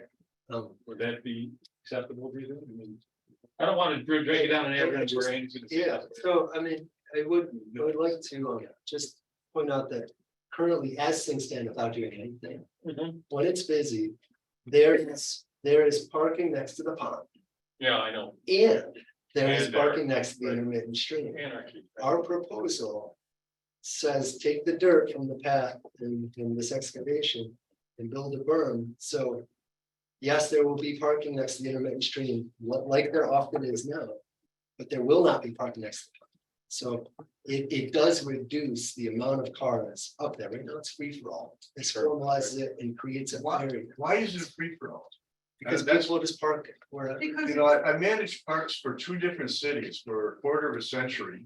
And you have rules in parks. I mean, that park used to have a sign, I don't know if it still does, says closes at dark. Dusk. Yes. And so it's closed. But it's not, Dusk is not. it really isn't. It had a gate. Yeah. And the gate doesn't have to be locked, but if it was closed, it would probably keep. I'm just saying, there doesn't seem to be the management of the park, when these overflow events happen, doesn't exist. Well, usually the organizations that have the events try to manage the parking. I know that JCA used to do that when we actually had big picnics, like over 100 people. That would come in on a summer's day, and we co-sponsored it with the Montessori school and the church. And we used to have somebody designated to manage the parking, so people weren't parking in places they shouldn't, and they weren't blocking other people and all that stuff. And I think that's a good way to handle it. If somebody wants to use the park for something and they have a lot of people coming, they need to provide some. Okay, that's good. I'm sorry to interrupt you, but I want alternatives and then having them. Park orderly next to the intermittent stream is not really gonna solve what Andy's saying, but Rich. I just want you to have something to add? I mean, I was on the board when you did this. Sure. And I mean, along with Nancy, I think this was kind of an unintended consequence. Sure, but it's still 100 foot, so I want you to address that. Right, and I think we probably would have exempted the JCA from that 100 foot, knowing the terrain and knowing what they were doing. To develop the Sure. property. We didn't do that. You have the zoning, you give it. You could in the next zoning update change the zoning. If we wanted to. You could say, it's okay to pollute the Pagana Creek and all that too, but we're not gonna do that. And there's other people who are saying, well, 100 foot is good. It should be there. Yeah. It should be there. So I'm not sure. Yes, we could do all those things in the next zone, but I think we're trying not to pollute the intermittent streams, groundwater, everything, right? There's We also. heard of a proposal to limit parking. We make that. Limit parking? Yeah, Possible, yeah. I mean, if we make some. Yeah. Well, first I want to hear from Niels. Thank you, sorry. Just pointing out that Cameron and Nancy have their hands up, Oh, okay, great. or you did have her hand up. Yeah, sorry, I'll give you a second. And Nancy, you have something to add here? Yeah, I mean, if Cameron is still there, I think he should have, he's been waiting longer, but my comment was if parking along the road or at the Montessori school were the alternatives, it would absolutely contradict the goal of this project, which is accessibility. Anybody with mobility issues is not going to be able to, unless they have an all-terrain motorized wheelchair, be able to get up that bumpy gravel driveway from Swamp College Road to the pavilion for an activity, or over, the uneven ground that leads from the back of the Montessori school to the pavilion. So that was the accessibility was really driving the planning for this. So that was my thought. Okay, thank you. My question, what percentage of the attending public would be there, and how important would number of people? So, I mean, everybody who parks on the road is gonna be, who needs access, close access. We could prioritize, I guess. With the existing parking, Mhm. part of why we wanted to shift it over was because it's one, not near the pond, I mean, all the reasons we talked about, but Yeah. to move it slightly down grade so it can connect to an accessible path without too great of a slope. So that's really what that was really the driver behind this. Sure, I got that. Ms. Carney. Thank you. In addition to, thinking about the accessibility and also I'll talk about the environmental impact. So one of the things as far as like, say, creating that parking lot, if we had talked about over the years, many years of paver, the excess parking, like to do pavers, to do a paver border, to put gravel in and all of those, or just have people park on the grass. And then we thought environmentally, would it make sense in the long run with only a few events there to just let people park on the grass? So that's what I'm not an environmentalist, but that's what I do that, in my part-time job, but so we try and, we have tried to weigh that out. And as far as, accessibility doesn't always mean ADA accessibility, it means, people with kids, coolers, and those type of things, getting out by the road. Bringing their dog, people come to go fishing there. So to be able to have that as needed, we've had, we've had the community picnics, I would say the average age would be at least 60 to 70. I did some research during COVID of the town of Ulysses. There was, trying to remember that, 1,500 to 2,000 people over the age of 70 in our town. So, and so anyway, so far that's been, and the age of the people in Jacksonville, but so accessibility doesn't mean you are physically disabled. Okay, I'm not sure if we talked about this enough. The only thing, David, at the very beginning, mentioned something about the letter from the county. Yeah. And meeting a supermajority, and I don't understand what that was about. Yeah, could you clarify? The letter from the county says, where is it?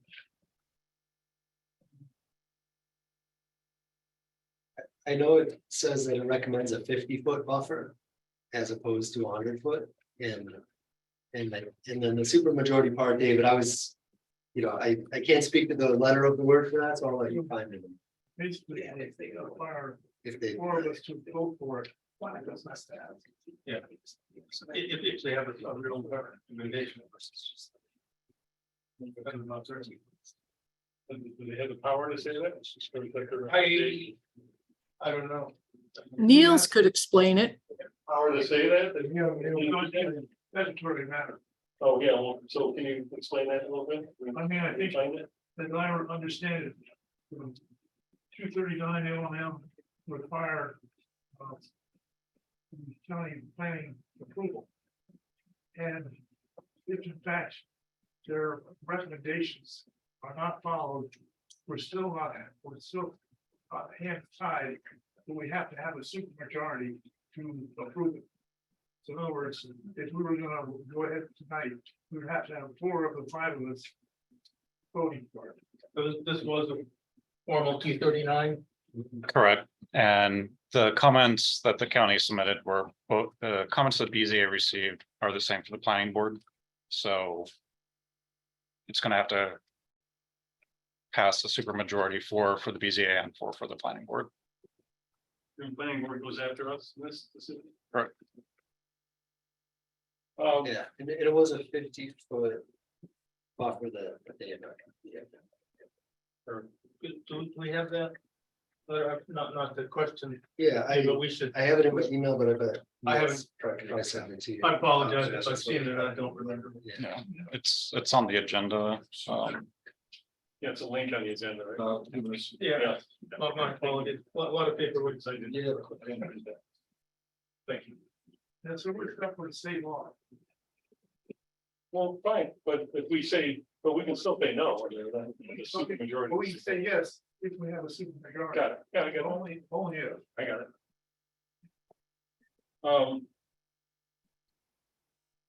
I haven't thought of it. Okay, yeah, no, it's clear. Yeah, they recommend that we don't allow anything closer than 50 feet. from the entrance. Okay. Rich, did you say you did? Okay, good. I think I'm done with discussion. Any more discussion? Anybody want to? I'm gonna no on this unless we do what the recommended modification is, follow the recommended modifications from the county and. Yeah. I think we're gonna have to put this to close it right now. Anybody want to take that on? Do I hear a motion from anyone? So let me ask, the applicant, if we put in a condition about this off-site parking. Will that provide, survive, and maybe, really a question, is it practically, Yes, excuse me, I didn't. okay, What was your question?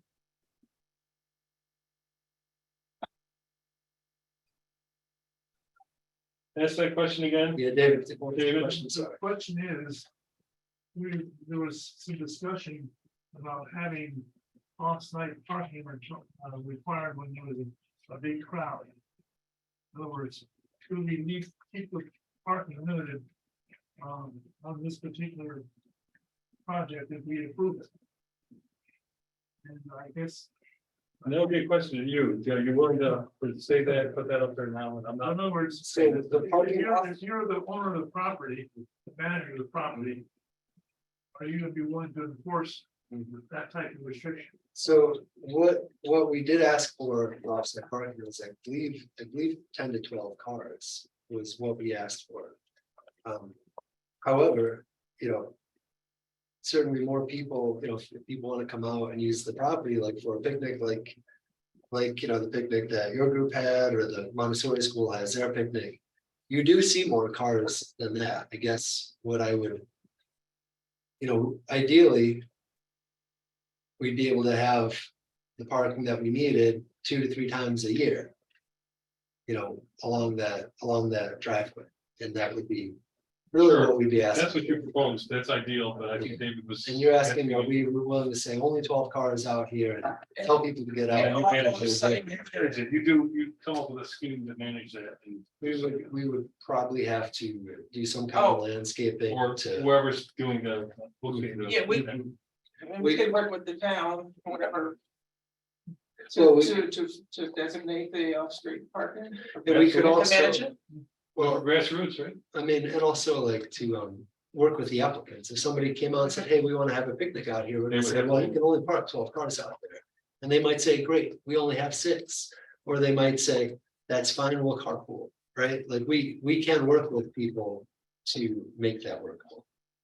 I think we'll just have to post it, we'll just I have think to. this is kind of a win-win situation. You're gonna get the cars away from the pond, and the pond goes somewhere, just probably as the intermittent stream goes somewhere. So why not have their proposal honored with some formality if we approve it? Because otherwise, everything's gonna stay the same as it is right now. Except for the pond. Parking. So So don't be elliptical, asking what you're asking. What are you asking? I'm asking if in fact there's a concern about many cars being on this property, and they can put up signs saying restricting, as I've seen this done other places, restricting cars, and if you get there last, you have to go somewhere else. You don't have to ask me, you have to ask them. I'm Because they doesn't make it I'm perfect. saying, We could do that. if you're comfortable with enforcing that type of restriction, We did in here. We said 8 to 12. Oh, so, yeah, we did say that. Yeah, for down there. And yeah, the overflow. So allow up to 12 cars. So we could enforce that with signage. I mean, we could enforce that with signage. That okay. is something we can do. And agreements with, anybody obviously- that's Obviously, using- it would be, a legal enforcement would be violated. I mean, I've seen lots of places. Here with one place I know from my summer respective vacation, and there's a restriction that you can't, if you're the last one there, you can't park. That's what I'm suggesting here is, if you put up a sign and say, 10 cars or 5 cars, whatever, are permitted to park here. And otherwise, people will get towed, that seems. I mean, and I think we could enforce that at the same time. We would like to be able to have events there.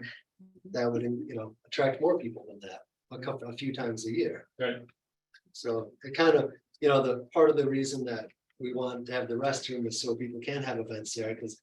In Jacksonville, we want to be able to create like a community sense. People can. And you said that come you out want and you do want to something. encourage people to come there and use It'd it be more. nice to not have to, But we don't just want to say. encourage people to 10 park in 12. a buffer zone of an intermittent stream, so. I understand that. I think we're asking for a proposal from you to come up with an alternative solution. So I think what we have number 2 here is allow up to 12 cars to park on the lawn west of the driveway. So that is the third variance that we were asking for, was to allow 10 to 12. And what I'm hearing you say is, if we allow that, will you enforce it? That's what I'm hearing you ask. Yeah, And if, come up with another plan other than just saying, oh, we're just gonna, because you're telling me that they're parking where they want anyway right now. this is why we want to. What's gonna keep it from that happening too, when you get 50 more cars? So, yeah, and that's why we want to burn them up there and formalize parking up by the pond. But if you're saying, you need to absolutely keep it to 12 cars, I mean, I heard it. I think we I could heard do it, that. yeah, you get off-street parking permit from the town when those events happen. They don't just happen, right? I mean, don't you know? I mean, the Montessori school, they don't, we get people that ask us. They have can we to come out go through the and do GCA. events that day, and say, yeah, it's free that day, and people come out and do that, say, take your own trash with you, it's carry in, carry out, those kinds of things. Off-street parking there is a little tough, because there is no shoulder really, it's not ideal for that, but if, if the board is saying, hey, we will only allow that many cars ever, can you enforce it? I think we can figure out a way to do that.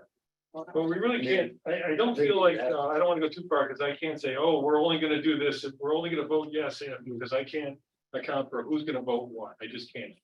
So, these are things that are, if you're willing to offer, Signage, we can do signage, if protecting that inlet stream by not allowing parking, other than that overflow spot. We can, eventually probably do some kind of planting along there to prevent people from turning off the driveway into the grass. I could see a line of shrubs, I could see a line of the taller grass and stuff like that. And that, that could be quite nice, that could improve the approach, keep down noise for the neighbors, so. Yeah, I Let me can, ask one, have you been before the planning board? what's it? yeah. Been before the planning board? Yes, Okay, and they gave it their blessing? well, they give a report to you, and I was there, I recused myself and stepped over on this side of the table. And what, Someone's contingent on our approval. well, no, what they did was they gave essentially like their thoughts about it to you. They gave their comments. And I can tell you what those comments were. You could also look them up. I'm sure Neil's can send them to you, but the comments said that, we see a benefit to this project and we have concern about the intermittent stream. Sure. Like, that's what. Sounds like we Have we said. seen that communication from the planning board? Because I don't have it. That was the previous month or whatever. Yeah. I would undertake doing the resolution. You will? Okay. Okay. And take that. However, at the very end of the proposed resolution, it says reducing the various requested is reduce the buffer from 100 feet to X feet. What X would we want to put in there? What actually you're asking for? It's not. Well, so What are you what we're asking asking for the parking area Yeah. is 25 feet, 25 feet. because that's Okay, as because we got three far away different from- things. Yes. Yep. Parking, you want 25 feet? For the parking near the pavilion, we want Okay. 25 feet because that's as far away from the stream as we can really get it. And have it be on flat enough area to be accessible. If we pull it any more, I mean, there's not too much further we can pull it.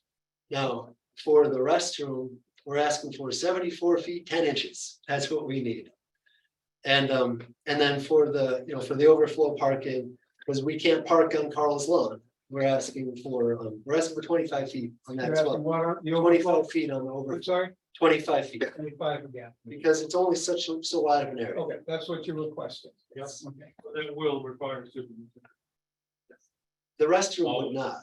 Well, those, the two. the two- Yeah. And if it comes as one resolution, we just vote for it. Didn't go over it. Three pieces of the road. It's three. That comes as one. If I could, Steve. Yes. This seems like an ultimate example of a self-created problem. One of the points we make when you're looking at a variance. And it's sort of like another, if you build it, they will come. Bringing in groups of people and, I live very close to the park and I've talked to many people and the neighbors I've talked to say, we don't want a restroom there. We walk to the park, we use it and then we walk home and if we have to go to the bathroom, we'll go home. And I think that this is for all these people from outside of Ulysses who come in for these big events. And the parents of Montessori kids, for instance, and friends of the school and everything.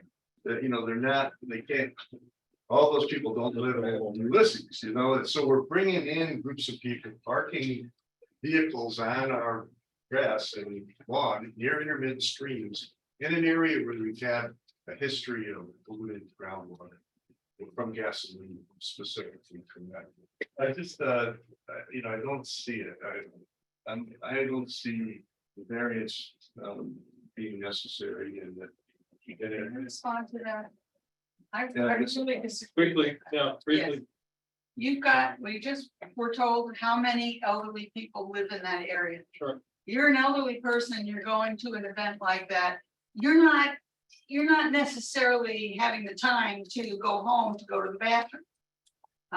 And all I'm saying is that's going to prevent people who are elderly, especially women, excuse me, going up to this park for events if there is no bathroom. It has prevented them until now. Had many big events without a bathroom for a long time, and we brought in, see porta potties brought in, of course. But I'm just saying that, I'm not buying that.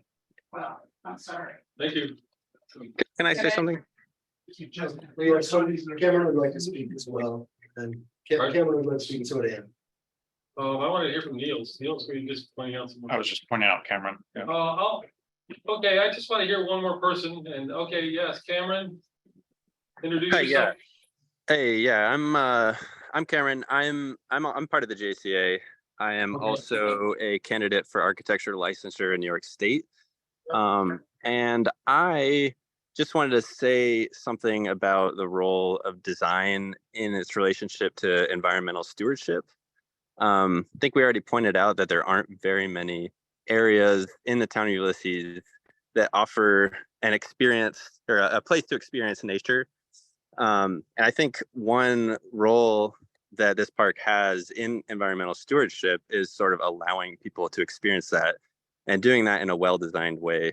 And I think maintaining the open area next to the pavilion for activities, maintaining the area that's been allowed to grow up in wild grasses, confining the parking to, as little road as possible and as small as footprint as possible, in a place that's still accessible is pretty much right where it is in the proposal. And also, just as I'm a local resident, but I also love to bring and show people the park that are not from the area that can't just walk home. And I'm not bringing a whole caravan of people, I would just have maybe an extra friend and another car. And it's nice to be able to go and experience the park. And if we stay there a long time and have a picnic, just to have a place to go to the restroom. And that's all part of sort of the design focus and its role towards environmental stewardship, in my opinion. So thank you. Thank you. Appreciate it. You want to take this on? Okay, ready? Yeah, I'm ready. Do I have to read the first? No. Two whole columns, or can we just go to now therefore? I was thinking about this, we're not gonna do this every time, it's like, I can start it now therefore, because there are no changes before that. Are you taking all three together? Could we ask one question about whether or not these could be broken up separately instead of one vote on all three? Could we do? What was the reading on that? Vote And the on reading each on the resolution. position on that? That's up to the board. Oh, good, I like that. I like that a lot. Would you prefer that we do them separately? I would. Yes. Yeah, because there's so much more to be lost by, different ones. There's a lot invested in that bathroom. Yeah. So if it's helpful, the numbers 1 through 6 would be one resolution, 7 through 12 would be the second, and 13 through 18 would be the third.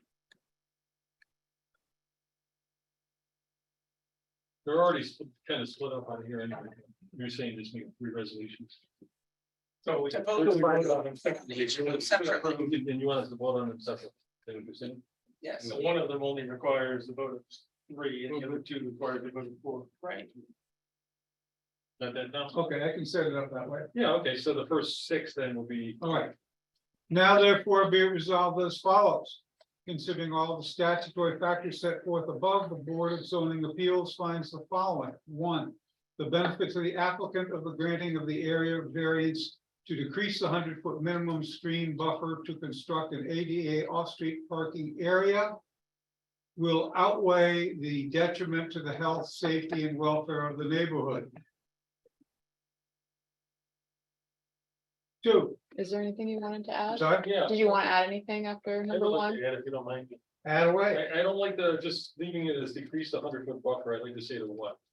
Well, that's what it does at the end. That's what I was saying. At the I end, like to say it every time. you want to say it every time. 100-foot to. Okay. Because each one of these. has a Yep, I can do it. different I can do it. Okay. So it's. So we 100 say foot, to 25. decrease the 100-foot minimum stream buffer to 25 feet in order to construct. Okay. Okay, good. Okay. Thank you. And every time we do it right now, which is all about parking, it will be decrease the 100-foot minimum stream buffer to 25 feet to construct. Good, all right. So number 2 is the granting of the area variance to decrease the 100-foot minimum stream buffer to 25 feet to construct an ADD off-street parking area.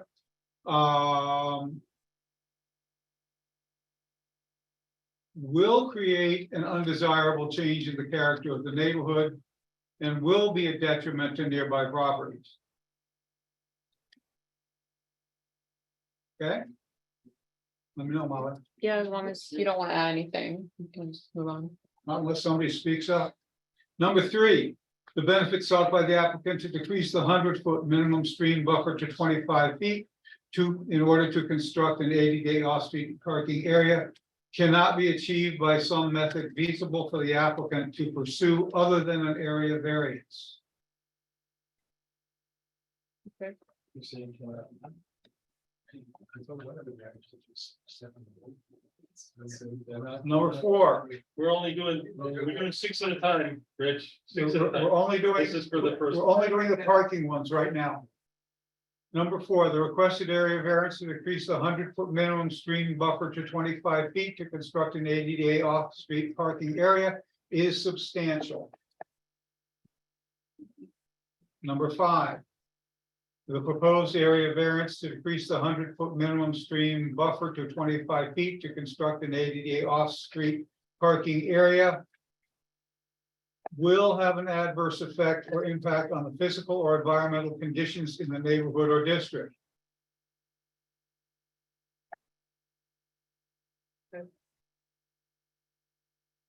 Number 6. The alleged difficulty to decrease the 100-foot minimum street buffer to 25 street to construct an ADA off-street parking area is self-created.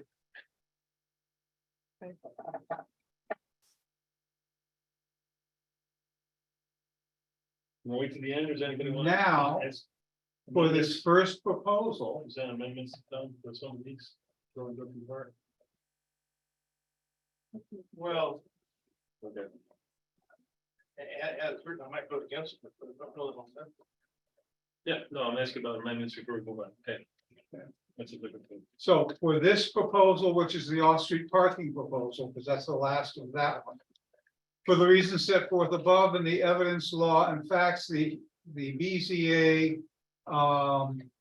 and again, we say yes, does grant the area variance to decrease the stream buffer from 100 feet to 25 feet to construct an ADA off-street parking area.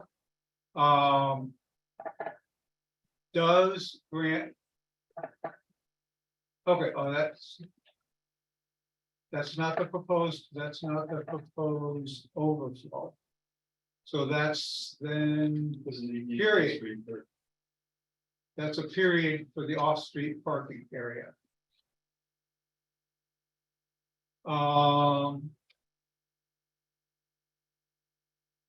You said does, right? You said does.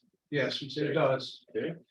Because we have to make our proposal the affirmative and then we vote for it or against it, or it gets very confusing. And I guess for each one, or Niels, do you have any sense on which one we should have the condition of approval attached to? Yeah, that's tricky because the 239 comment was for the one that required a supermajority. So Yeah. Your voice and my hearing aids don't. I think it would be applicable to the parking, off-street parking areas, but not to the bathroom. Okay. So then that was, instead of a period, Molly, that would be comma, subject to the following condition of approval. The proposed shall utilize lower level LED lighting and all outdoor LED lighting shall not be higher than 2700 CCT. Now, we didn't discuss that, but that's what Niels has written here. Is that something that we discussed? Okay, so that's the proposal on the, I'm sorry?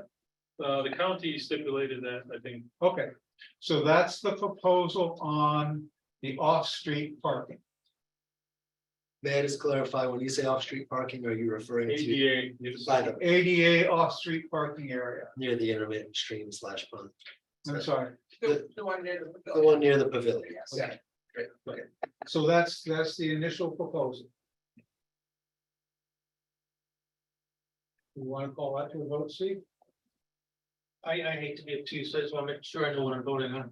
Now, we're breaking it up, so we've got the 3 variances, so this is taking the current few car spaces near the pond and moving that, it's not the parking on the grass. That is all it correct. is. Yes. Thank you. That's all it is, yes. So that's proposal clear on number that? 1.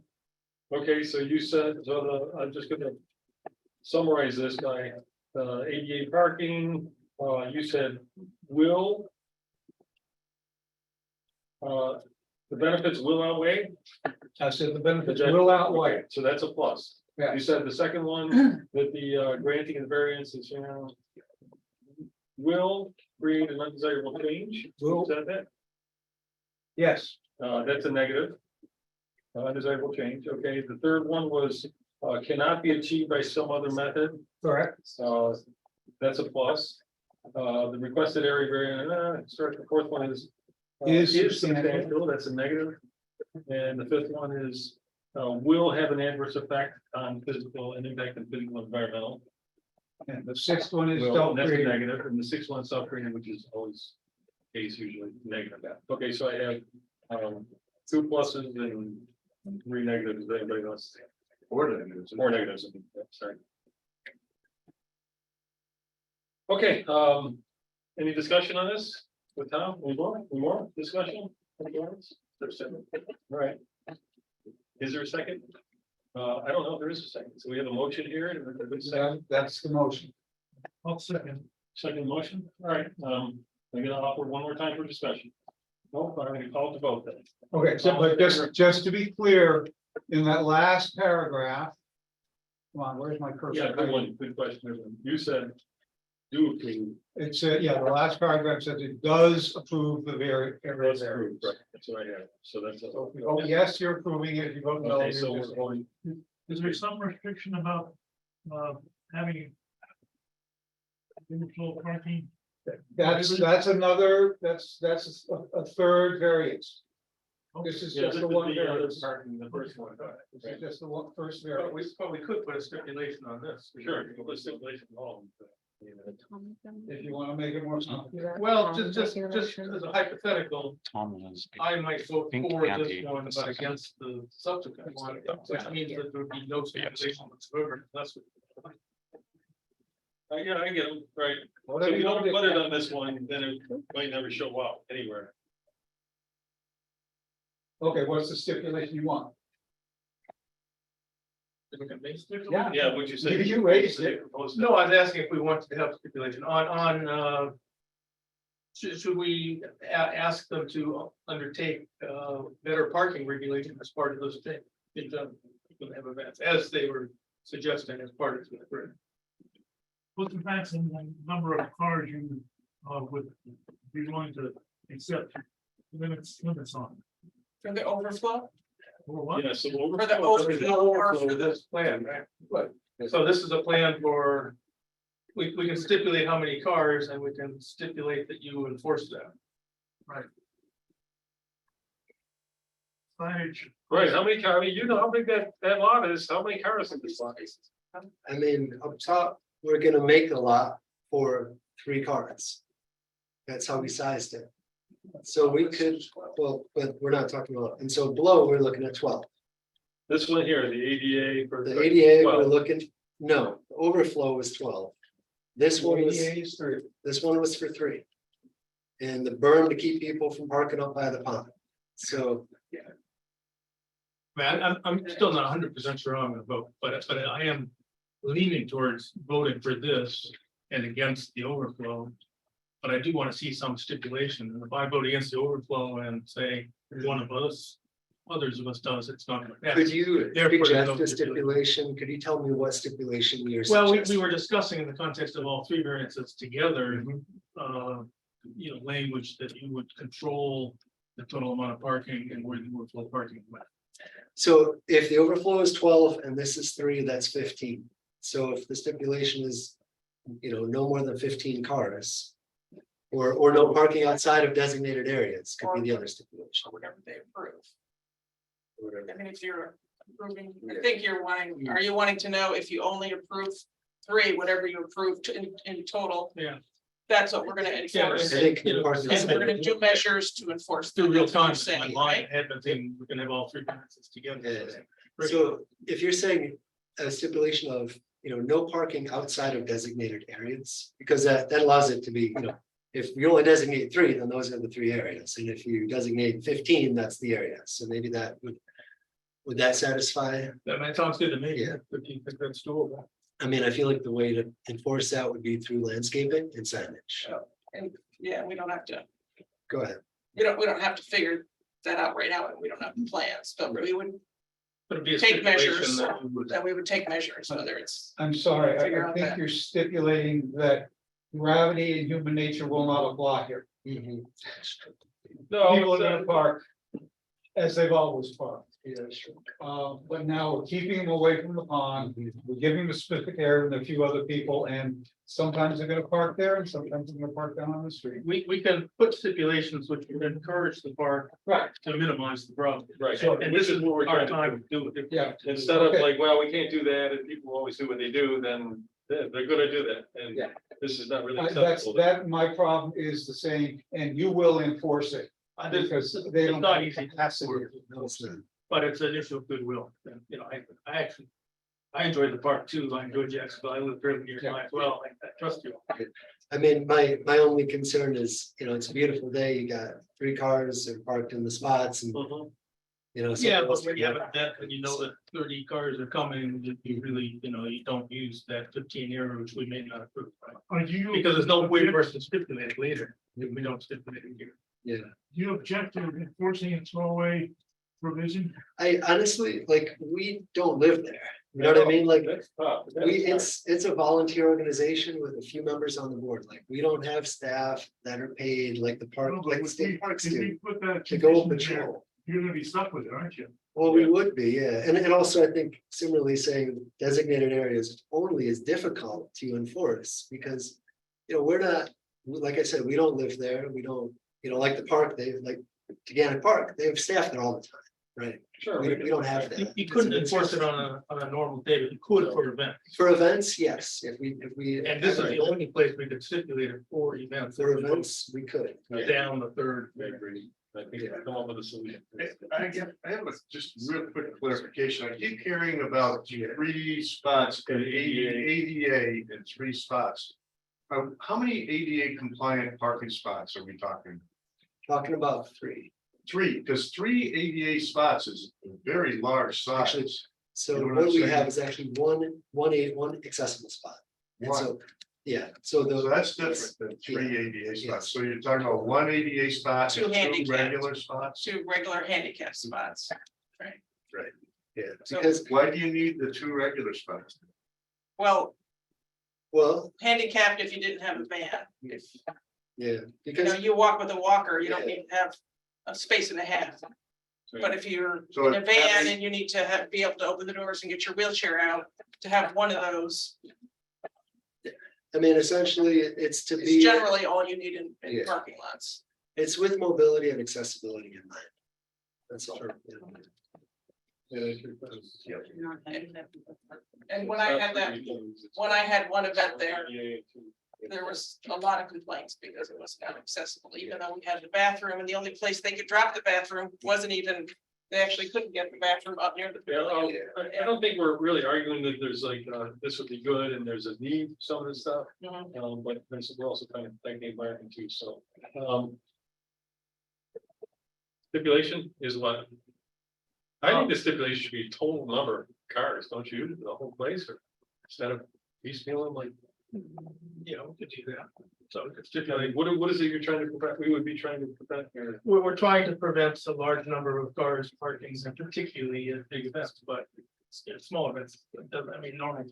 So if we said the total number of cars, will that take care of all issues? Yes, it would, And then whatever they have, 3 or 2, whatever in the CDA. but it interacts with what we do in the third variant, right? What is the number of cars to the ultimate intent? Yeah. The total number, yeah. Yeah. Yeah, because they're only can put in so many in the ADA, or if they wanted to increase that, and say, oh, okay. they Right. Those different. The total number of cars is 15. That's if you have the overflow parking and the parking up top, that's total designated spots. I know for residential events, Mhm. say if I'm having a wedding on my property, I'm supposed to go get a temporary permit. Yeah.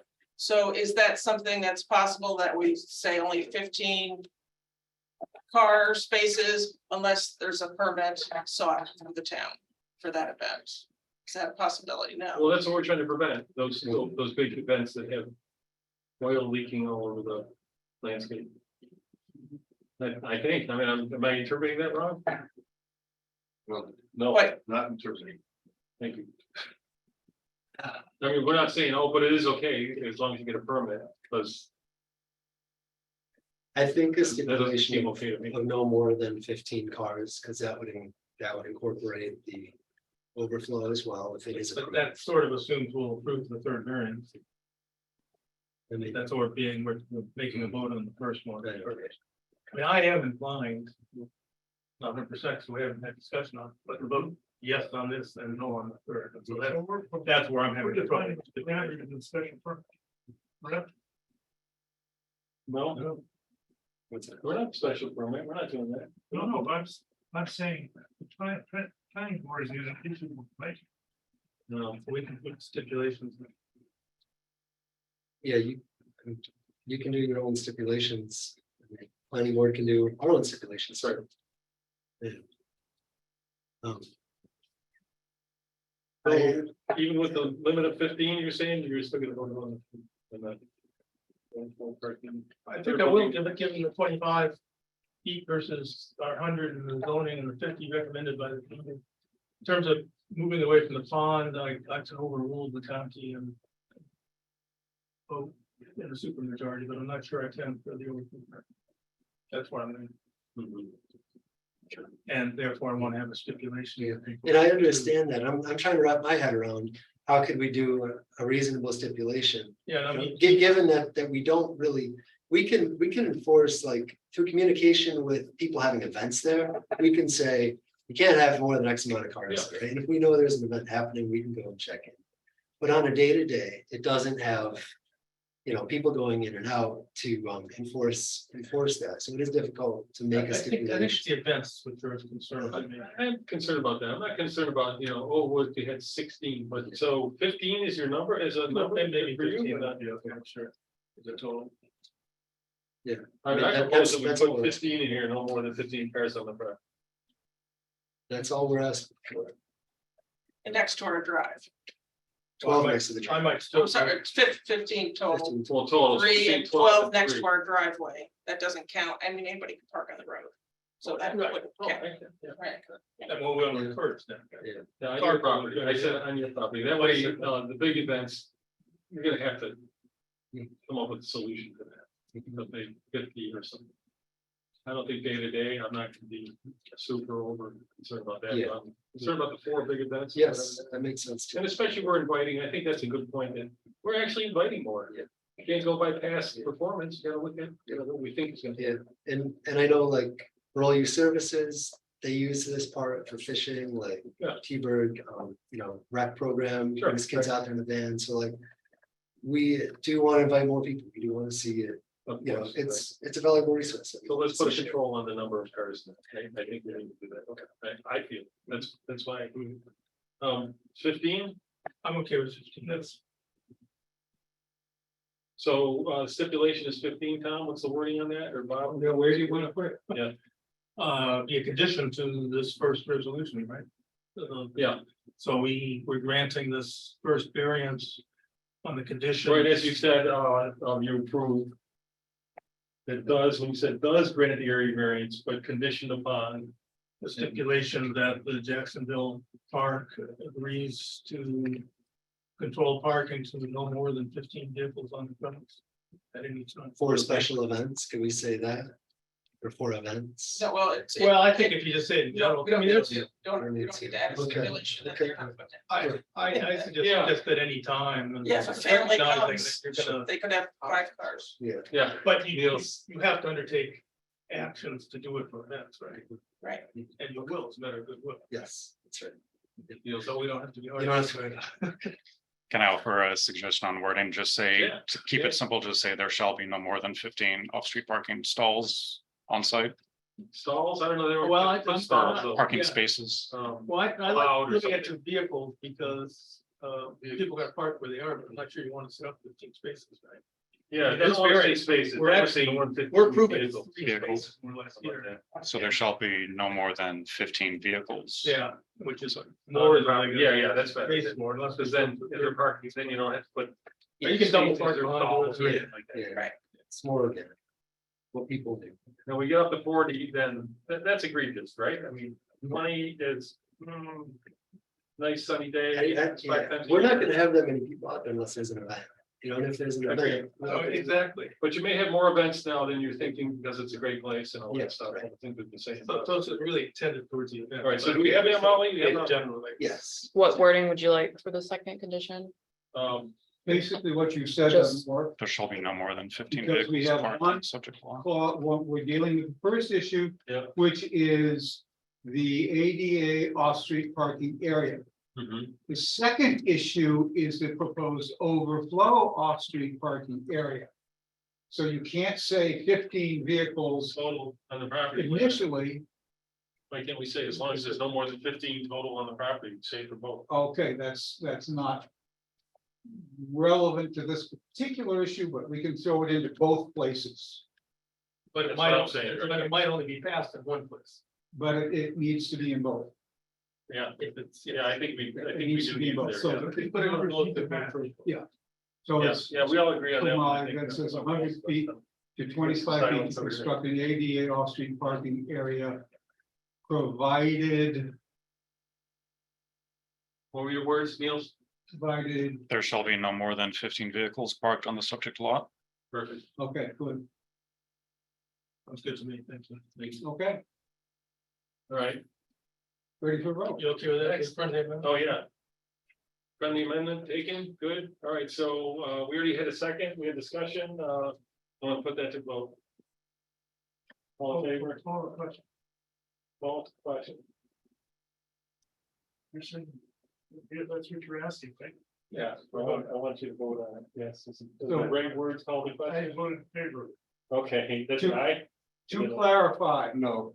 Thanks, well, yeah, to clarify, a yes vote grants the variance, a no vote denies the given variance. the condition, yes. Okay, Okay, yes, to clarify. Aye, I, Nay. nay, aye, aye, aye. Okay, that's for the first one. That's for Four the to one. that's the first one. 4-1, or did you vote? four to one. So the motion carries as a super majority, is that the words they were looking for? Yeah, pretty much, okay. I mean, we're a body of Yeah. 5. Sure. Let me know when you're ready to move on, Molly. Next, You set, Molly? Yep. Okay, now therefore be it resolved as follows, considering all the statutory factors set forth above, the Board of Zoning Appeals finds the following. The benefit to the applicant of granting of the area variance to decrease from 100-foot minimum stream buffer to 25 feet for the proposed overflow street parking area will outweigh the detriment to health, safety, and welfare of the neighborhood.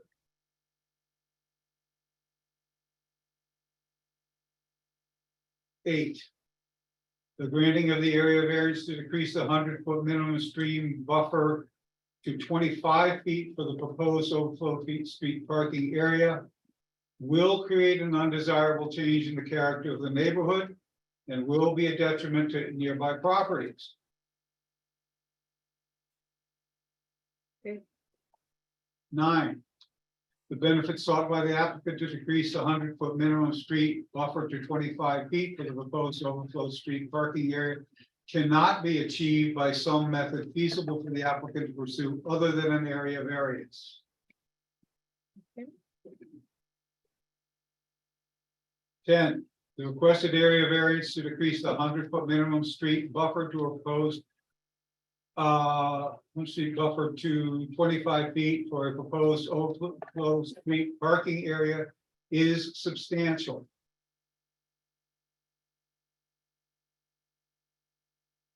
11, the proposed area variance to decrease the 100-foot minimum stream buffer to 25 feet for the proposed overflow parking street area will have an adverse effect or impact on the physical or environmental conditions in the neighborhood or district.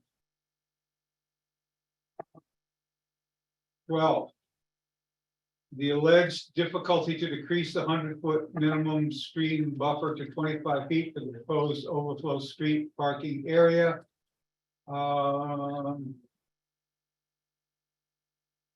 These are doing it not self-created. it is.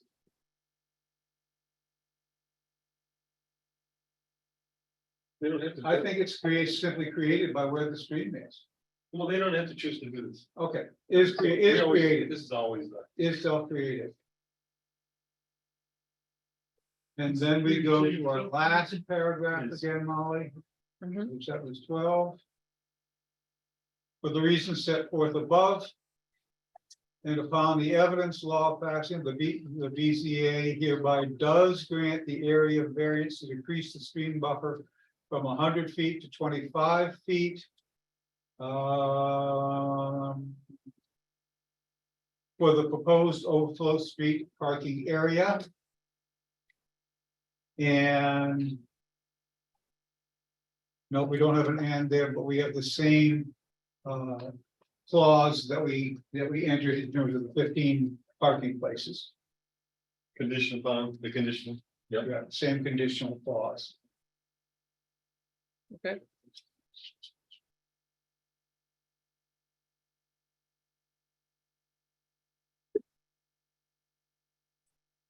That's it. All right, so I'm gonna summarize that, and that was number 7, we started at, and will outweigh the detriment benefits. Wait. The benefit to the applicant will outweigh, Yes, okay. All right, and then the next one, will create an undesirable change yes, and will be a detriment to nearby property. yes, Okay, that's a negative. Cannot be achieved by some other method. correct, All right, that's a plus. Is substantial. yes, Negative. Will have an adverse effect on physical and environmental. yes, That's a negative. And is self-created. is self-created. Negative. Okay. So. Go back to 1, 2 positives and 5. 2 and 4, right? I don't know how I got 5. Good. 1, 2, 3. Yeah, it's 2. So the benefit, the first one is a plus because it will outweigh.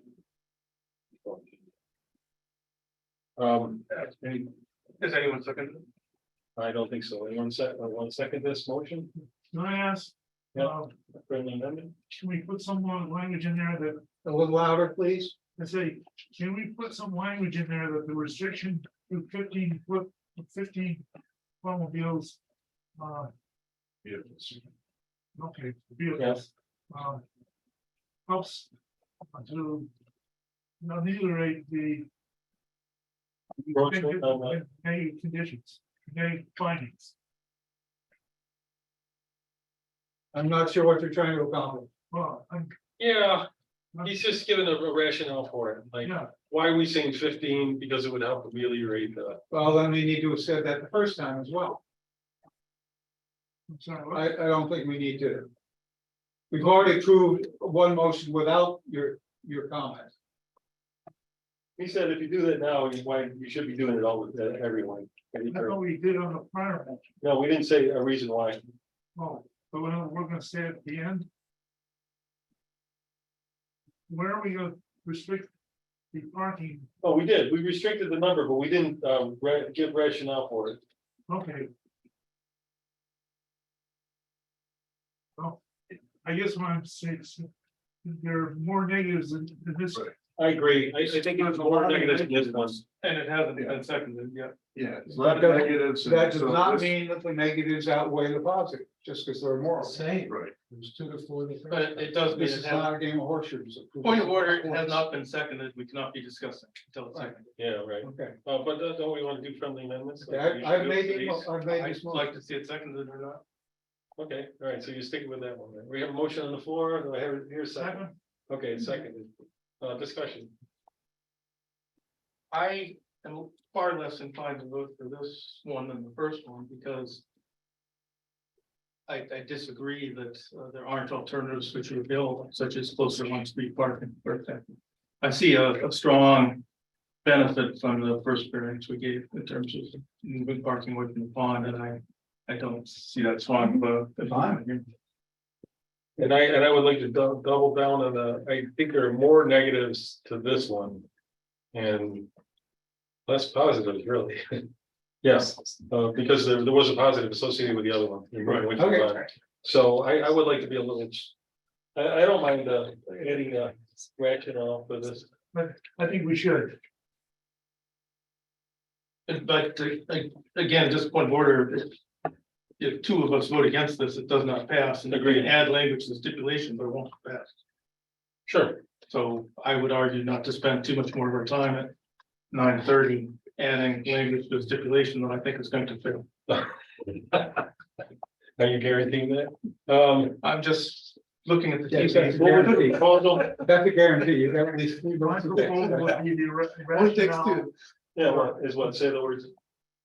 the rationale for, the findings of the negative aspects of this, resolution, are balanced by the limitation on the parking spaces. Total parking. Total parking, limit on total parking will ameliorate the negatives. Limitation on the total parking Is will ameliorated, ameliorate the negatives. right? Okay? That's up to you though. Whatever, yeah, sure, Amendment, okay, I know how the vote's gonna go too. okay. Good, everybody fine, so that's all fine, amendments accepted. I want to call to vote. Who wants to go? Yes, No. Yes, No. fails. I want to say yes. Okay, so we don't have a super majority, that one needed it, and one really needed it. And so the motion does not carry. No, I didn't know. all right, I just figured Angie would probably put it that way, and I telegraphed it out. Sure. on to piece number 3. Again, the same preliminary language, now therefore be it resolved as follows, considering all the statutory factors said above. The Board of Zoning Appeals finds the following. The benefit to the applicant of the granting of an area variance to decrease the 100-foot minimum stream and wetland buffer to 70. Let's make it 70 feet, because you're gonna have 74 feet. We go, for an existing ADA compliant restroom will outweigh the detriment to the health, safety, and welfare of the neighborhood. Next, the granting of the area variance to decrease the 100-foot minimum stream and wetlands buffer to 70 feet for an existing ADA compliant restroom. I want to say will not create an undesirable change in the character of the neighborhood and will not be to the detriment of nearby properties.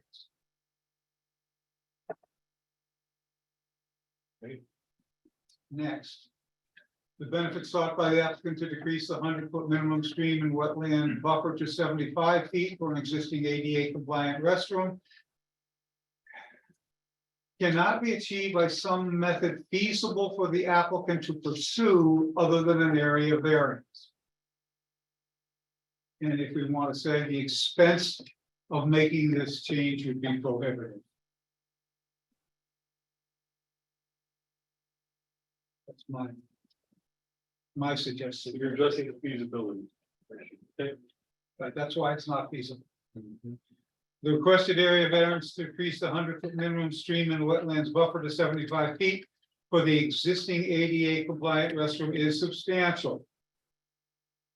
30%. Do you mean to say 75 or something? I mean to say 70. The proposed area variance to decrease the 100-foot minimum stream and wetlands buffer to 70 feet for an existing ADA compliant restroom. Again, I'm going to say will not have an adverse effect or impact on the physical and environmental conditions in the neighborhood or district. What do you think? It's 70 feet instead of 100? It is hard to know. I mean, I would tend to say it will, but we don't. Yeah, I don't think it's large enough that I want to say will. How about if we? Well, we can come back. Okay, well, we can go ahead and say it will have an adverse effect, but we can vote for it anyway, and that's what variances are about. 18, the alleged difficulty to increase the 100-foot, decrease the 100-foot minimum stream and wetland variance to 70th Street for an existing ADA compliant restroom. Since the restroom is already there. It is not self-created since the restroom has already been constructed under. Who gave you approval for that? We had guidance from the town planner, code enforcement officer, and the existing zoning when we were planning it, you know, Okay. and the health department. But you did not actually get permission from the town. That was built after the zoning was changed. Right. I agree, you probably got bad advice, but you didn't get permission. Okay, so it is self-created. Due to bad advice. For the reasons set forth above and upon the evidence, law and facts of the ZB, the BZA does grant the area variance to decrease the stream and wetland buffer from 100 feet to 70 feet for an existing ADA compliant restroom for the proposed improvements to Jacksonville Community Park located at 3073 Swamp College Road, subject to the following condition, and then we get the light condition again. Conditional lighting, okay? If you're not supposed to put the parking. I don't. There's no parking. Here, but we've already. Yeah, this is nothing about the parking. So do I hear a second to this motion been put forward? Second, okay, discussion. You had something to add or say something? Just on your first time, you said it would not have an adverse. That I'd like to tone that down a little bit. I don't know.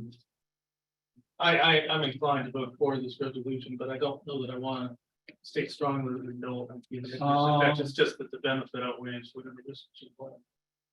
No, which one are you talking about? The benefits of Yeah. For the first time when you said there was. The Would not be an adverse. 70, What's undesirable change in the character and. yeah, I said You it said will not. outweigh the detriment Character of the neighborhood. to the health, safety. So the neighborhood versus, that was the character, and then will not be a detriment to nearby properties, so that's that, and then the other one that I think you're talking about is, will. Will have in mind, and then you said, well, environment, I think it's the environment. What was there? Will have an. Will adverse create effect- an undesirable change in the character. No, the other number 17, will have an adverse effect or impact on physical and environmental conditions. So we're saying The it one you're talking will about. not adversely affect the. No, you change it to will have an adverse effect. On the environment. Yeah. Okay, And that's what Tom changed. yeah, yeah. The next to the last one, it will have an adverse effect or impact on the physical and environmental conditions in the neighborhood. Okay, and then I'd like you to explain why it will have an adverse effect on the physical and environmental evidence. Why did I say that? No, why, I'm asking Angie, I think. You seem to be opposed to this. Okay, yeah, but question, will the bathroom be open 24 hours a day? What we want to do is we want to do a lock that's on a timer. So that's what our plan is, to keep people out at night. Because I can see how that could create an adverse impact on the neighborhood. On the character. I agree with you. Neighborhood, Yeah, I agree. And also we have stuff in the shed in the back, you know, like rakes and things that we'd like to keep safe, so. Yeah, we don't want vandalism. We got hit with some vandalism, we took care of it, but we don't want it to happen again. We're gonna put up signs in the front of the park that closes at dusk, Mhm. so that Did it we can get be that more first easily paragraph? enforced for any. Yeah. So you're people that are- I believe so. That dust. We have those sense. Right after we have the last number. And once you got that, so you got to. And what about the Subject to the environmental following conditions? condition, and then we have the last. Right. Okay, good. Mhm. The placement of this. Yeah, I think, it's. The encroachment is just not as great. You know, we're talking seven Oh, right. feet instead of 100 feet. Yeah, I was wondering if you're gonna make a case for, no, this is really detrimental to the No, environment and. no, I think that I foresee problems, but I hope they don't happen. Me too. I'm not. I would argue that going to 70 feet will have an adverse effect, but it will be minimal compared to going to 50 feet or 25 feet. Okay, so you're just going with it will, but it's, not really super. Okay, then That's you're fine. gonna say it's not substantial, is that what you're gonna say? Well, it's 30%, so it is substantial. I think we say that usually, right? Yeah, it is So we're saying minimal in the same sentence that we're saying substantial, not substantial, so.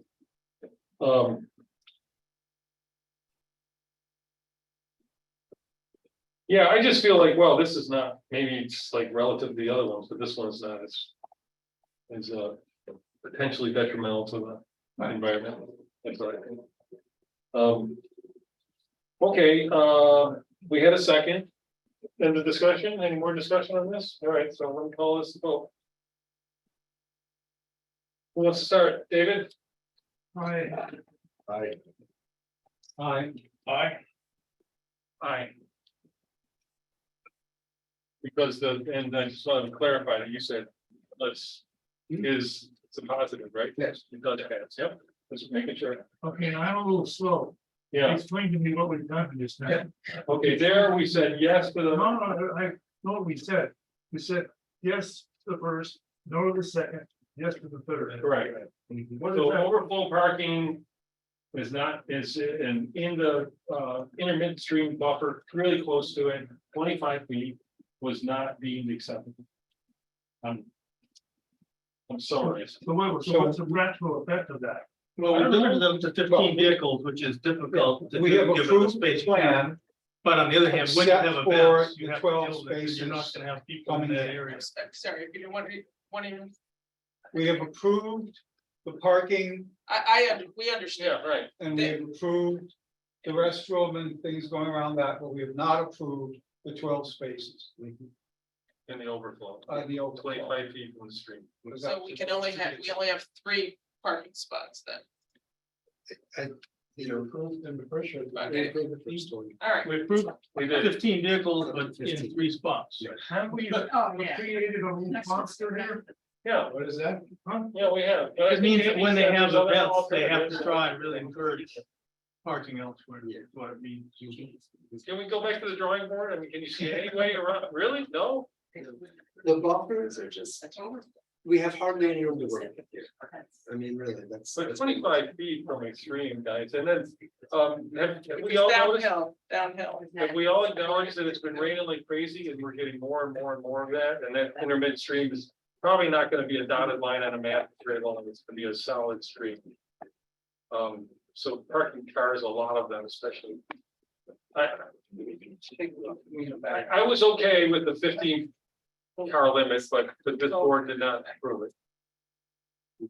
What's that? I was okay with that, and I'm not saying, oh, I, you know, but We had to have 4 votes. to approve we're right there, we're right in it, you know, we needed 4 votes. To overcome, We understand. Yeah, we understand. and why did we need 4 votes? Because the county said he State law couldn't requires that. have less than 50 feet. 39 LM. Because the state didn't even really agree, or a lot of. County. Yeah. right? The county, We can work. The county. Mr. Planner. Okay, and we overruled the county once, but not twice. There it all is. right, thank you. Yeah, sorry, we don't really want to make it do crazy work and all that, really support what you're doing, really. Can we just go back and think about other places to put, you know, up to 15 cars? Or Maybe I'm deaf, but I don't get the first resolution. Or one. Then you get 15 cars, but. 15 cars on the property, let's come up with a Max. solution, Rich. I mean, Right. I heard from No, that's when you approved that, the first resolution. 15 cars. We did. Second resolutions, you didn't approve them. We didn't approve. Didn't approve it at a particular location, which was at a buffer, but the county said it was unacceptable. The county didn't like it, or, you know, I don't want to. It's a violation of zoning. And we don't like it. We didn't approve it. So, because it's not an acceptable solution. Right, that's why I'm. Okay, so yeah, 15 cars total, not big event like some of these, you know, 50 cars. We burn oil everywhere and gasoline. We can manage. Okay, I want to heed what Andy said earlier, you know, I don't want to, you know, make a signing statement at the end, but we should be real. These are precious resources. You guys like this. Yeah, you guys gave us parameters that we have to work in. Okay. So we're gonna make sure. I hope you can. If you want to run it. Yeah. I mean, And we do appreciate your effort. oh, we really do, really do. Sorry. Thank you. No, don't apologize, don't apologize. Thank you. No, all right. I'm wondering why we changed the agenda at the beginning, because this was not easy. Well, as it turned out, well, it's, at first, it was like, yeah, sorry. Okay, cars is gonna be really. All right, thank you. No, thank you. Thank you, Ms. Farman, thank you.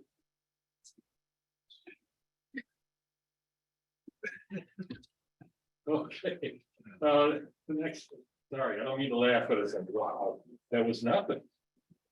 Pass it on up front. That's it.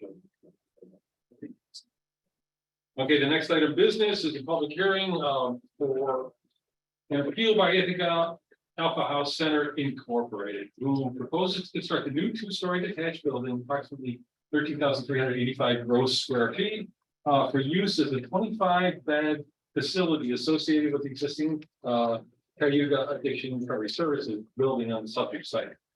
Two area variances are requested, two from the Board of Zoning Appeals as part of the special permit and site plan review with planning board, with the planning board.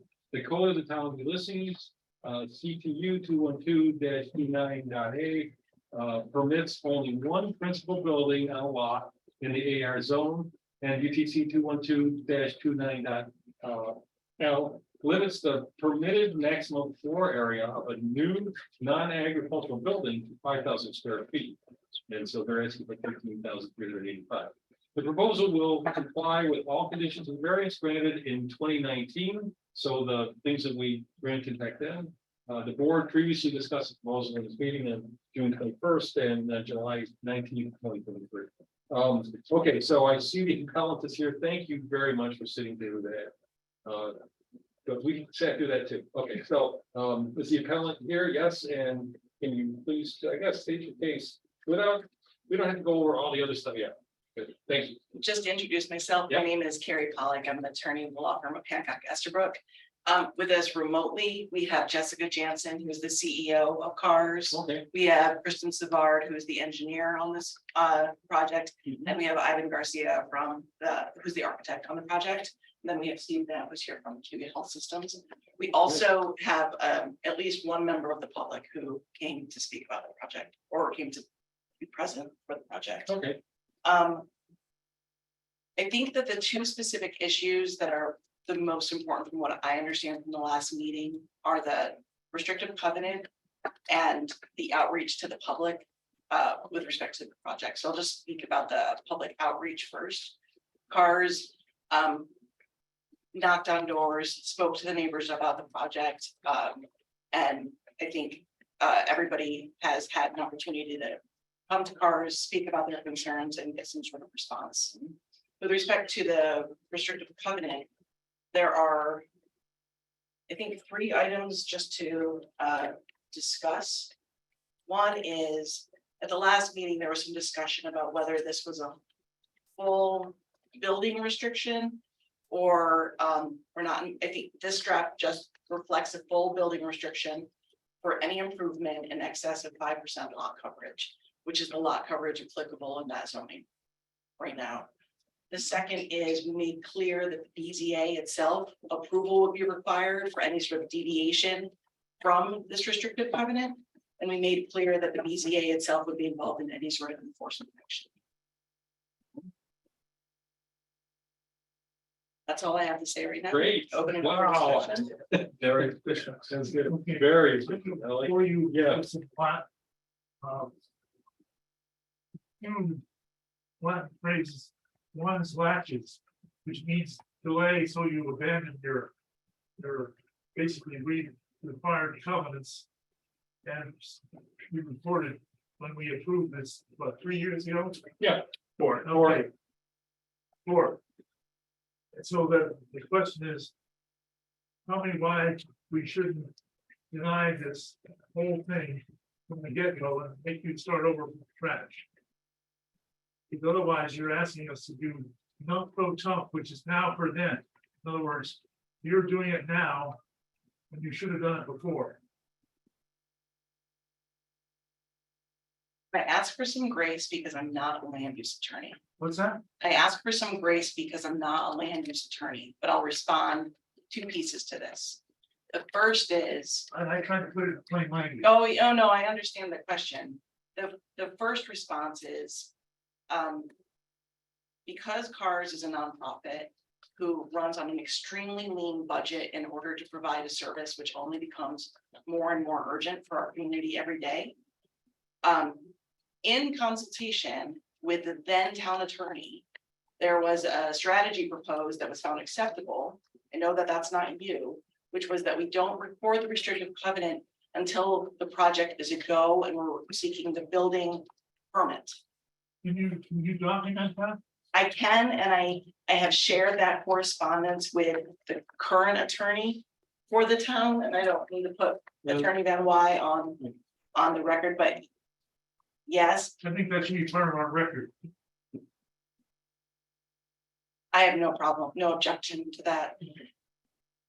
Yeah, Nate, we're asking for you to acknowledge that and put it on the record. Yeah, I have seen the email that Carrie is talking about, and that is the communication that was between her office and the then town attorney. I think that's a reasonable excuse, and I think that answers the question I brought up next, because I'm trying to do it after the fact.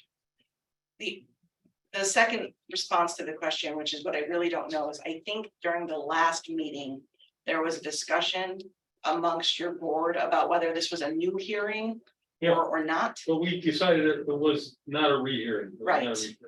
Right, so I don't know if that speaks to your question, Mr. Tyler. No, because otherwise I would say we would be back to ground zero. Oh. Okay, but you're okay with, I mean, that was a good answer to that question.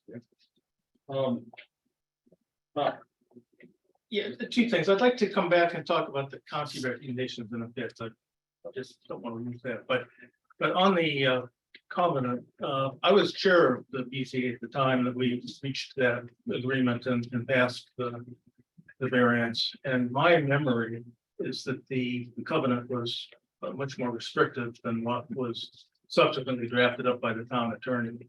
And certainly what was drafted up by the town attorney was never shared back with me as chair of the BZA, and I don't think it was shared with anyone else on the BZA. And it's sort of beside the point at the moment.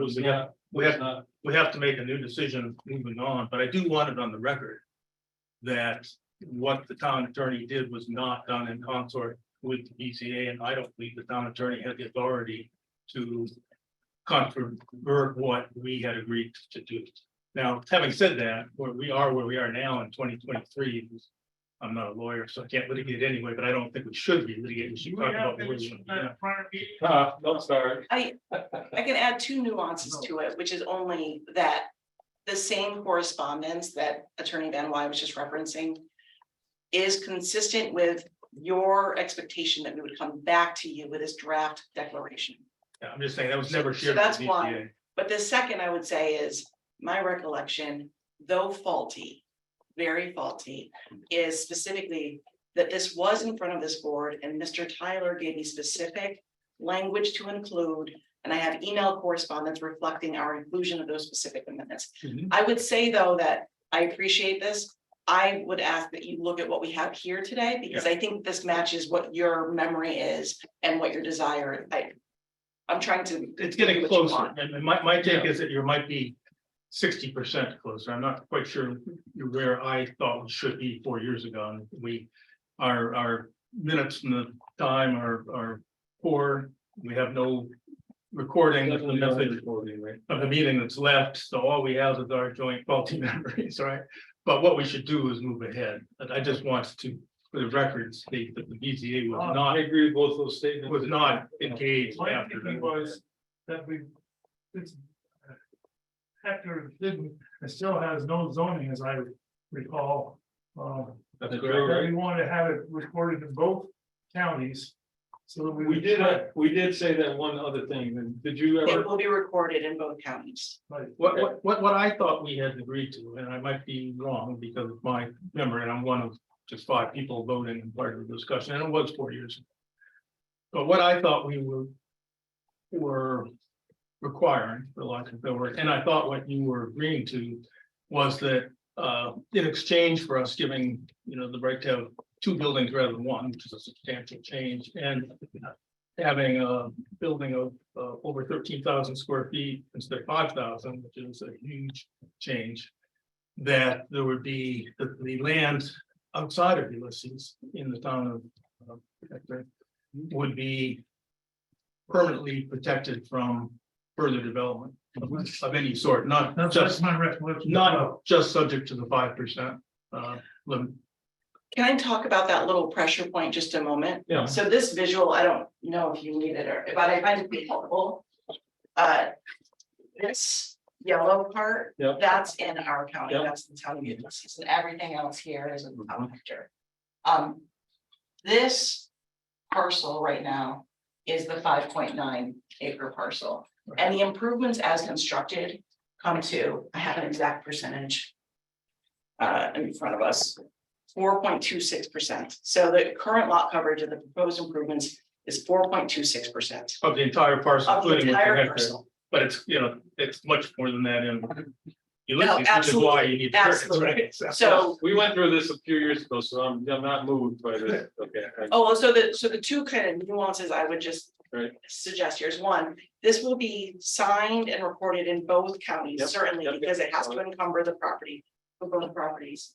The second, or the parcel, excuse me, the second nuance is while we're asking for the restrictive covenant to keep the entire property with no further development above 5%, our variances in front of you today are only 4.26%. In the last month, one operational question came up, which turns out that they don't need it, but Cars was wondering if they needed to put another like bit of pavement somewhere on the property to help them with some sort of compliance or operational need, and it was modest, and we had to talk through and think that through, and the answer is they don't need it.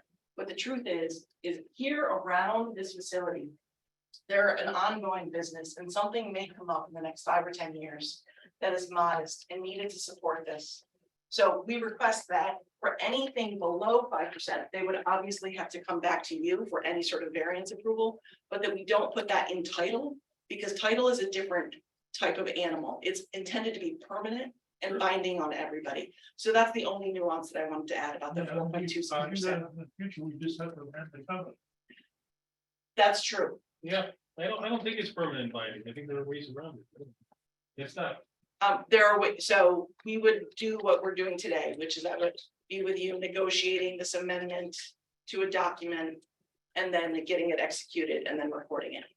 That's true. And I hear you, and I understand why it's desirable from the standpoint of the client, but from my standpoint as a representative of the town, we're giving you a fair amount, two buildings instead of one. It's a big change and a big coverage in that area. And I have heard from people who live on the road up above there, as well as the people who live across the road, and they are concerned about that. And what I have said to them publicly and privately in exchanges, yeah, but it is a good to the community because you are, but we're also getting this other good of permanently protecting that land. That's And right. if there's any question about whether the land is permanently protected or not, that undercuts my sense of that this would be okay. The only way we could at all do anything else to this parcel ever is with your permission.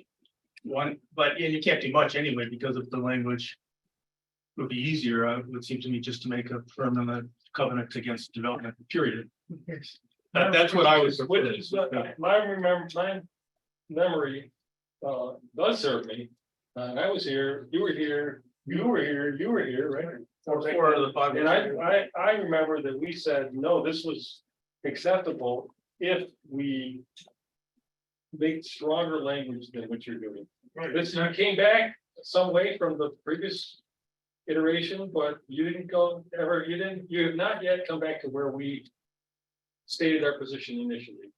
And as We never of agreed the to fall the- of 2019, and the BZA had dropped out of the process, and you negotiated with the town attorney, who is not in communication with BZA, and has no authority. We need to massage this covenant before we approve it. So there's two things. One is to put the 5% of the total property, which allowed you some room to put more on the property anywhere, right? At both sides, even our side. Correct. Okay. So that was like, ooh, interesting. Put that in there. And I was going to question you about that. You just told us what that was. And the other one was that you could come and ask for permission, any modification. And we don't like that. We didn't actually, when we said that, it's like, what modification? We did not propose a modification or the ability to modify this. I understood from our last meeting that one of the questions that was posed was, who will have authority over this covenant going forward. And without giving the BZA specific authority here, it's my legal opinion. Yep. And I would ask Attorney Van Wy to respond. It would accrue to the town of Ulysses. If we want the BZA to have That's- authority, If you put it on the restrictive covenant, you put the restriction on that and it goes with the deed, then the county can override that, the town, the the town, town. So both towns, Hector too. shall I, only you, only the town of Ulysses? Even though the land is in the town of Hector. Yes. Yes, so this stretches, this is not a jurisdictional concept, this is a real property concept. Okay, And so when we draft a restrictive covenant, it's in favor of somebody. And the BZA is a body operating on behalf of the town of Ulysses. Yep. So I thought I was doing a service by clarifying that the BZA would be the party that's responsible. Happy to remove that. no, I appreciated that because I thought that was 60%. Yeah, no, I Coming appreciate some movement. forward to where we wanted to be. And I'm not a lawyer, and so I'm thinking of it in a common sense, layperson sort of perspective. But I did think as of 4 years ago that we had projected that and decided that, I learned a lesson with share, our minutes were not good in that meeting. Recording was never made, it turns out. I do like the recordings. I like. We don't, I like them too, and we have them, we don't have them there.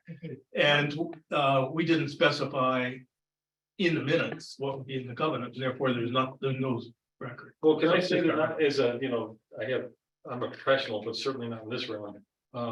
I really was maybe naive about what that meant by putting the covenant on. No, you can never do it again, I think is the way I interpreted it. But you're telling me there's different entities that would have authority over to override that. I can give an example. Yeah. Only the parties that, you have a world-class expert right here, Mr. Tyler. Yeah. The only entities that have the ability to override this are the parties who benefit from it. So if this is given in favor of the town of Ulysses, the town of Ulysses would have to consent to any deviation of it or amendment. Okay, So that's the default. If we so want the we just did BZA default, to it could have be a the role. town board, and in other words, the It town would board be could the do it, that board. was the default. Nate, you agree with me about that? Yeah, no, the chairman, I think, just said it correctly. It would default to the town board for. Oh, any- let's hear Nate's talking. Sorry, Nate. Yep, could you hear me? No, No, no, you're good. We were just. You were drowned out. Talking over Oh. you. Yep, sorry. Yeah, I was just saying the chairman actually, I think, said it correctly.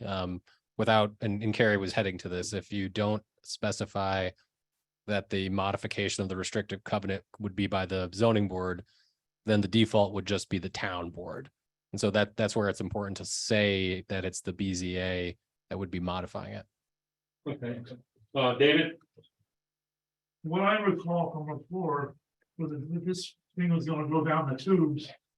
But then I think I was the one who suggested the covenant. Mm-hmm. You And did, that was the thing that saved the day. you did, and you schooled us all on what the covenant could do. Well, what I'd like to do is have a chance to really think about this covenant, which I haven't had a chance to do before we go further. Could I just suggest that we today put in the words that you want? This project has been Yeah. really struggling. Lingering. So what I'm trying to do is, in my role as a fiduciary, this is a nonprofit who has very important mission. And what I was trying to do is protect their ability to throw on a little bit more of a parking lot if they need to. So that's the only Yeah, reason I got I'm it. asking for the restriction. 5% kind of thing that you. That's the only reason. I think that no improvements will be constructed on the premises. That's that's the language we would use to say no further development. It's just legal language. And then the proposed improvements currently are 4.26. I would not want us to be in violation simply because somebody has like a little bit of a rounding error with respect to something. So maybe if we were to do like 4.5%, that allows us to construct this safely, it protects you, and then we would still have to come back to your point, Mr. Tyler, if they needed any sort of operational change. so you're suggesting staying with the draft as it is, but changing 5% to 4.5%. No. That would immediately solve this issue. Yeah. Which is, will be constructed on the premises. No improvements will be constructed on the premises that result in lot coverage in excess of 4.5% of the total land area of the premises. One of the benefits of saying this, as opposed to no further development or construction like you might see in a conservation easement, is we are going to record this before we construct our improvements. Yeah. So we have a little bit of a timing issue. If we're gonna record it after our improvements were constructed, that would be acceptable language. I guess I would, is one more than one, kill you? Nothing will kill me. Couple more meetings like tonight. The reason I should ask that is I have a real problem with this town Ulysses and BZA. I have seen situations where the town board, the BZA, have ended up suing each other. Because of a misunderstanding. Okay. I want to have it really clear so that we. Do you have a proposal about like what you think might be best or no? Yeah, what words did you want to add or subtract, or, I mean, what? I have no idea. Oh, I haven't studied this. I haven't really gone back, and I take it you haven't, how many minutes when we did this before, correct? They were submitted to the BZA at least a month ago. you're saying no, from 2019? Yeah. Yeah. The minutes from 2019. Yeah, we have some minutes, but not there. I think Not not like- I think we'd be going by the seat of our pants. I mean, you and I, several of us were here then. Yep. And our memories are quite fond. But we had, no, we had that, the covenant, there was the two lawyers sat down and they had red line, strike through. I don't remember that. Okay, well, we have that, we have a copy. of We have it but- now. But it's not anything that we saw that and went, that's not what we agreed to. No, it's not. So Well, you're talking about the present lawyers. the original lawyers got together with our lawyer and it was kind of deep. It was Well, it's so new, but- Convica Sacconi it's- and me. Yeah, it was, you and Condi, right? And I know at least one meeting, Mr. Tyler, you did review it and you did give us language, which I then put into this and sent it to Attorney Sacconi for review. Right. So what I would say though is And that most of it was very similar. It was, but there's just a couple little things that we didn't like at the time. Well, when we saw it the first time, we didn't like it. Said, wait a minute, we wanted it to be. And we have permanent. that marked up document. Yeah, we do. I probably have it here. Okay, wait, Yeah. I'd like to have that document. But why? Why do we care about the past? Let's just do the right thing now. I'm saying if that was the present recollection recorded back then, it's somehow. It wasn't, it was done outside of the BZA. For the They record, got I want to together say after we did not come to the BZA. They never came back to the BZA. We never. I would like to have that just to look at. Oh, well, okay, it's part of our record. We had it last week and last month and. Sure. 4 out of the 5 people who But are at but that I'm meeting. gonna caution you, I really don't wanna go back and visit the past too much, I say what we wanna do I now. think we I'm with- decided I'm with Ms. Powell. we're not gonna have have a rehearing on the original application. That we were not gonna do.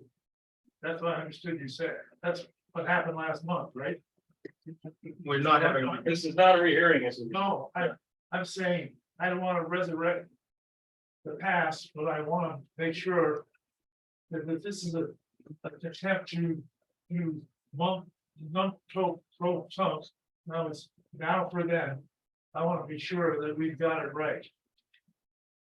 I don't know what you're trying to get right, though, we don't have minutes where we said what we wanted to say. The lawyers got together, Condi, and they wrote something that we didn't agree with that we said, so. If you look at that marked up version, that doesn't agree with what we said. No, but it may help jog the memory. Well, this is most of it right here, so I'm not sure, I mean, this jog your memory doesn't, so. I just wanna I don't have, know what you want. I wanna have the opportunity to, in the quiet of my study. That's fine, I got that, I just don't, I'm not for going to past, visiting the past, I wanna decide what we wanna do now. What do we want from them, what do we want to have on paper, and I was probably naive before. Just because it's not my expertise, and I thought that, oh, if we wrote this down, it goes with the deed, that's all there is to it. But I'm being informed now that it actually doesn't. It goes back to the authority. And I appreciate what you did. You're basically saying, I'm making sure the BZA is the authority. That's correct. That's what I'm interpreting, right? Nate, do you agree with that? Yeah, no, Carrie and I did have a conversation about that, and that was one of the things that I recall from the last meeting being important to you guys. And so when Carrie and I talked about it, we were sure to, I was sure to recommend making that clear in the declaration. There's I appreciate it. Thank you. If something needs to be changed down the line, and all the citizens are up for, it, and the town board doesn't want to back up our approval of this new request, we're gonna be a huge model of pain. Can we ask our attorney what the situation would be there on this? And is it your impression that the town board would have any input on this, future conflict? Yeah, I mean, the way it's worded, it reserves the right to modify it to the BZA, which makes sense to me because you're the body that originally approved the variance in the first place. And so any requests to modify it should, I think, come back to you appropriately. And I think I heard the question, which was, what if in the future the citizenry and the town board want to change and, try to force you through it? I'm not sure that they could. It's a BZA question as required by the deed restrictions. They can replace us with time, but Yeah, sure, we don't. Right, it'll take 5 years, so. You know what you do? You didn't hear that. I got my list. Why the desire to have the town of Ulysses and the. No, it's only the BZA. It's up to the BZA only. That's what I want to be clear on. Yeah, that's what it says. Nate's telling us the clear. Nate says he did that. They both did that on purpose, both Ms. Pollack and our lawyer. Well, I think it's pretty clear. I'm not sure what words you would add to this. In the event of violation or how listed Board of Zoning Appeals or successor body shall have the right to enforce. Okay. Any modification shall require the approval of the town of Ulysses Board of Zoning Appeals or such successor body. and What would you add to that? Subtract. since they're a part of this agreement, they should be also agreeing to it. There. May I Yeah, actually respond to please. that? This is a restrictive covenant. I'm sorry, this is a restrictive covenant. It's not a contract. So we look to see who is the benefited party, and that would be the town of Ulysses. We represent the town of Ulysses. Absolutely. So what Attorney Benoit and I talked through is that your body would have the authority under all of the applicable statutes to act on behalf of the town with respect to modifying this covenant, because you're the one who are imposing this covenant. We could say that we need the approval of the Board of Zoning Appeals and the town. Which is what I thought you were proposing. No, that's not what it says. I simply brought it to the Board of Zoning Appeals because we talked through the analysis and we thought that you or your successor, if there's a change in 50 years, Yeah. that you are the town of Ulysses for purposes of this. But David, does this answer some of your questions? CARS represents and warrants that it has full authority to enter into this declaration. Is that CARS represents and warrants that it has full authority to enter into this declaration? Right. Isn't that what you're saying? They're agreed. I mean, they're agreeing that. Yeah, but what's gonna happen if there's a successor organization Of not of of cars? Oh, I mean, it's entitled, so anybody who takes title to our property is Yeah, responsible. so that the Right. title goes with that, with the. That was the front of the land. Yeah, right. And to anybody else, it says it later. This restricted covenant shall run with the land and be binding upon all persons having now or hereafter acquiring any right, title, or interest in the premises, their heirs, successors, and or assigns, and shall inure to the benefit of CARS and the town of Ulysses. I think that takes care of that. It sounds like you were here before in the past. Hi. I still would like to have a chance to look this document over. And if you don't object, I'd like to get a copy of that marked up document that you say is bastardized or whatever, just to see what's there. Sure. But how do you, where do you propose it and when? When do you propose it and how are we gonna deal with this stuff? You tell me. I don't know. I'm not sure because I want to respect the wishes of moving this along because it's been, there's a lot of big force and all, and so putting it off for another month is onerous. Anybody have any suggestions? Do we have another meeting? Take a vote. Do we have a special meeting? We'd have to post it, etc. Yeah, we just went through that. It's gonna take 2 weeks at least. If you're gonna look at it, that's gonna be some time. And then it's gonna be 2 more weeks because we have to, anytime we have a meeting, it's gotta get 2 weeks notice. So we're close to a month, no matter what you do it. Well, since it's waited 4 years. Well, yeah, I guess and there is that argument. I know. It's not a big deal. Let's go with it. I don't mean to be rude. But there's Please, a lot, there's do. just, every person who's here is charging money to cars and the Yeah. budget keeps getting pressed and pressed and pressed. And we did give this to the board at least 2 weeks ago for review. That's a good point. We've had this sitting in our, Well, I haven't had it until today. The revised document came to me by my email today.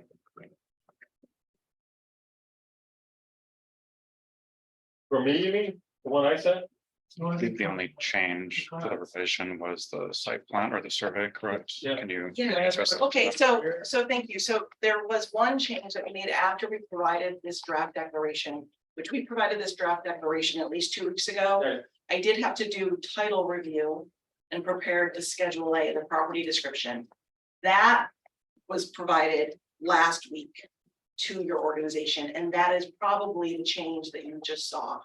Only the property description, this is what is the physical description Yeah. of the premises that we use when we record it in the county clerk's office to make sure that everybody who takes title accurately knows which piece of property it's attached to. I just needed to do some research to make sure I was describing it properly. Well, let me just tell you, something that jumped out at me when I looked through the schedule A, which I didn't have a map. And it had being the same premises. That's true. There is no being the same premises clause. I will say that I am happy to have the Schedule A property description reviewed after the fact. That is not a substantive question. That's a or a substantive issue. I would say that is a matter of accuracy, because we know that it's these two parcels and we needed to look proper and attached to it. And actually, in the original draft of the declaration we gave 2 weeks ago, instead of a Schedule A, I said to be provided and subject to the town of Ulysses attorney approval. So before we record anything, I do want to make sure that the Schedule A, the property description, is satisfactory to the town of Ulysses.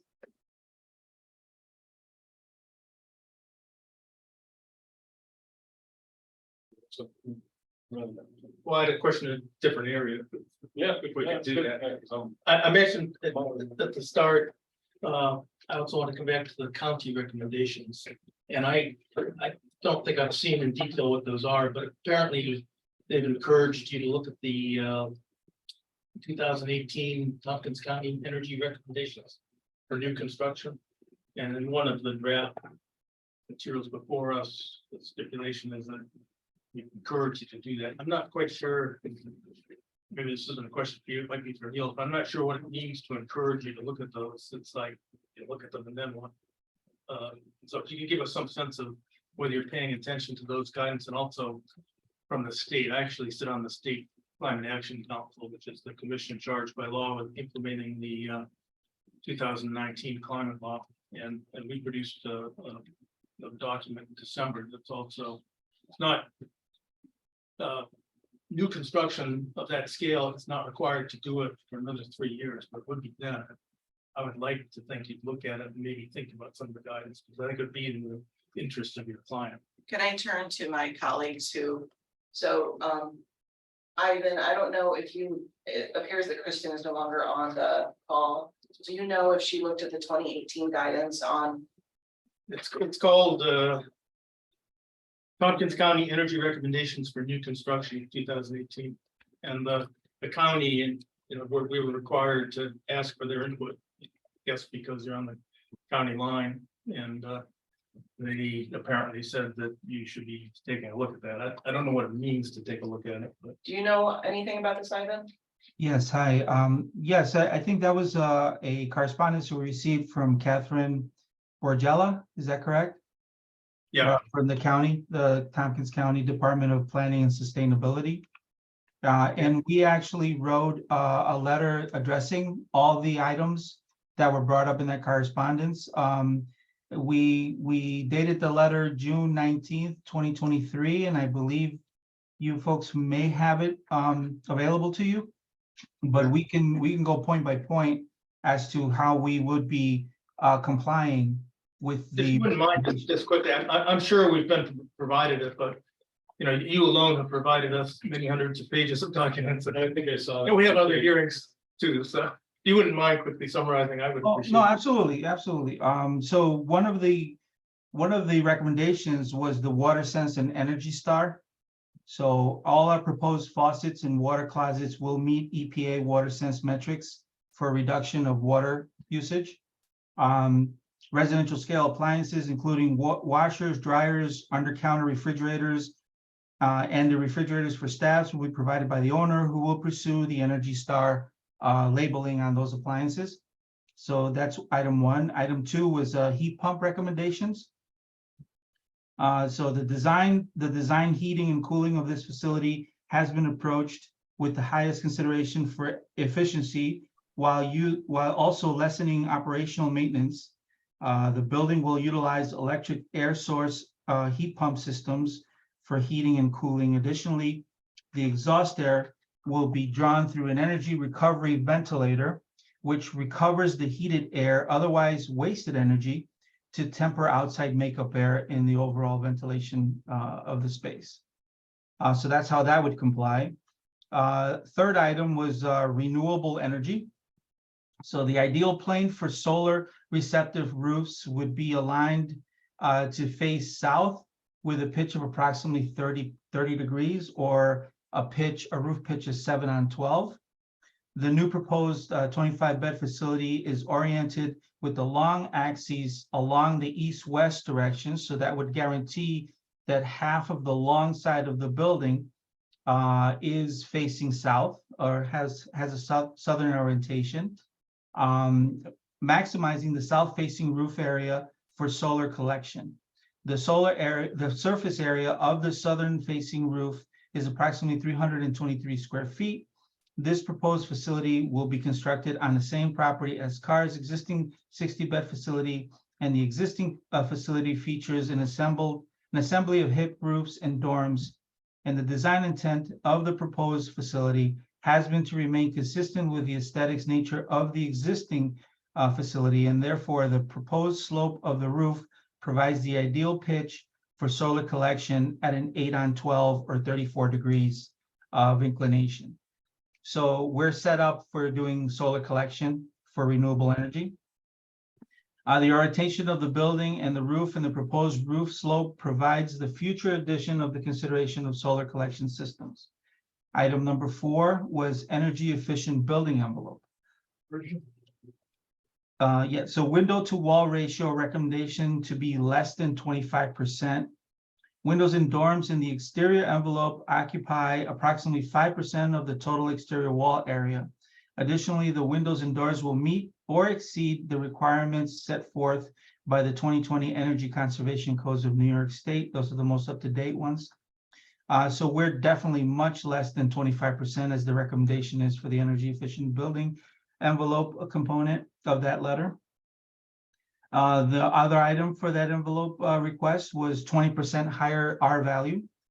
The initial basis of design for the building envelope design put out to bid in 2021 was to pursue insulative values which would exceed the R values or resistance to conducted heat required by the building code by approximately 14%.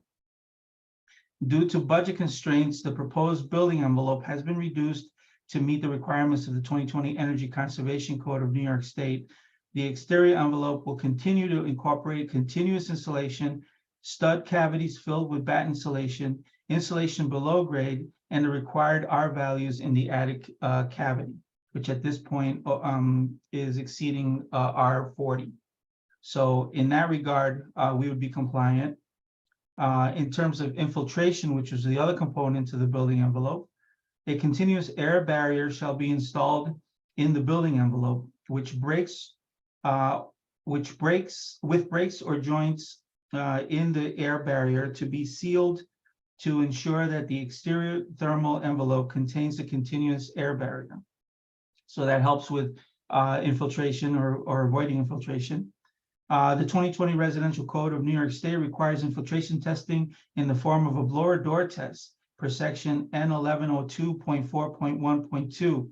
In response to this code section, the proposed facility has been designed with continuous sealant at rough framing junctions around windows and door openings with proper weather-resistive air barriers, etc. The building code defines a dwelling unit as a single unit providing complete independent living facilities for one or more persons, including permanent provisions for living, sleeping, eating, cooking, and sanitation. This facility has been designed to meet each of these functions comprehensively. Therefore, the entire building is considered as a single dwelling unit. With this understanding, the blower door testing will be performed on the building once the building envelope has been established. And that's how we will have a metric to be able to know that we've complied with the infiltration component.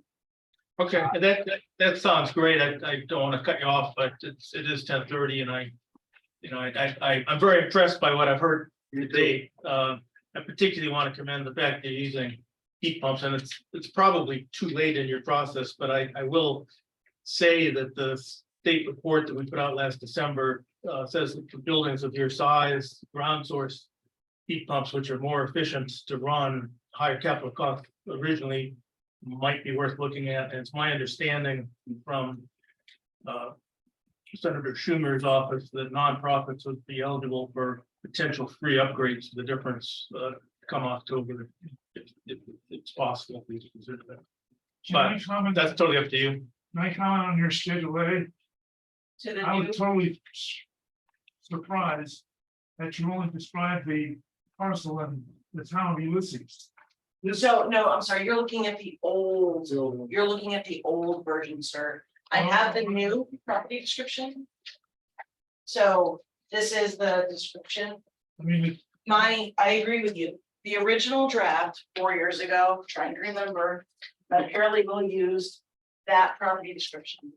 When I provided it for approval, yes, I said it would need to be approved by the town attorney, and I did research. This is the new property description. right, but that's. And there's a survey. There's a combined. Yep, there's a survey. And that's very small, and I apologize, but certainly before we record anything, you can see that it's a combined meets and bounds of both parcels. 4 deeds. Excuse me, 3 deeds, but recorded in multiple counties. Okay. Anyway, so this is what I saw before. I guess this is. So is this a map by Dresser? Yes. It's a 2018 survey map. And it's in both counties. Yep, all right, I see that. And we can make sure that everybody's comfortable and signs off on the final version. Let me ask what we can do to speed this thing along. I want to have, if you don't permit me, then I'm just gonna abstain from the vote on the final thing. But if somebody can come up with a way we don't have to keep these people waiting till next month, but that's next month's meeting, if that's what you want to do, tell me. I don't know, can we condition it upon David's approval? Could I suggest something? Yes, And it may not work for you. This may not be what you're concerned about. But it would be perfectly fine for cars if this were approved, subject to your approval of the property description. Well, it's not the property description, it's the No, whole covenant. The covenant, he's talking about. No comment, Niels? I think that's a better question to Nate. What? I think that's a better question for Nate to address legally. Yeah, Okay, I would recommend against a condition like that. You know, if the whole board would put a condition like that on it, then you might as well just wait to have the approval issued at the next meeting then. yeah, I feel a little bit uneasy about that. Just saying, oh, David, go ahead, you make the decision, but we would all want to vote on it anyway, so I don't feel that either. yeah. I have been remiss and, well, no, we've been actually talking. In the next stage, I always open it to the your privilege of the floor to the public, and I see there's a couple people here, including ma'am, would you like to speak tonight? I mean, you addressed us in the past and we heard that loud and clear. Are you okay for tonight or? Yeah. Why can't we adjourn this to the day certain? Without having to renotice it, I mean, the notice of this as a public meeting, and we can adjourn it to a date we specify. I don't know why 2 weeks notice, right, to the public when we all meet. That's why. 2 weeks notice. That'd be fine. Not for me, it wouldn't be, I mean, Because you're not around. yeah, I mean, there's a lot of issues that come up with that right away, just to say, sure, let's all meet in 2 weeks. That's not. Well, whatever. Yeah, You're the chair. okay, yes, please, sorry, go ahead. Identify yourself. I'm Penny McGuire, Hi. at 6560 Route 227. Yep. I have had several discussions with the staff at Cars. And I think last night we came to an agreement about my complaints of the lighting. Good. Which is the major complaint I have had. Great. So, That's good. To your satisfaction then? yes, Great, I Yes. commend you. That's Yes. awesome. Congratulations. Thank you. Congratulations. Good. let's say the atmosphere at Cars has recently improved very much. Good. Good. I'm glad you spoke up and that's the way to do it. Thank you. Thank you very much. Thanks. Thanks for that. Now, there's someone else online. Is somebody else you haven't heard from? Is anybody else in the public? I just came off mute to say thank you for that, Penny. Oh, good. Great, thank you. Thank you is right. Okay, excellent. Thank you. Thank you for that input. Good. Now, the public portion of the meeting is now closed. Where do we want to go from here? We good? Somebody want to take this as a?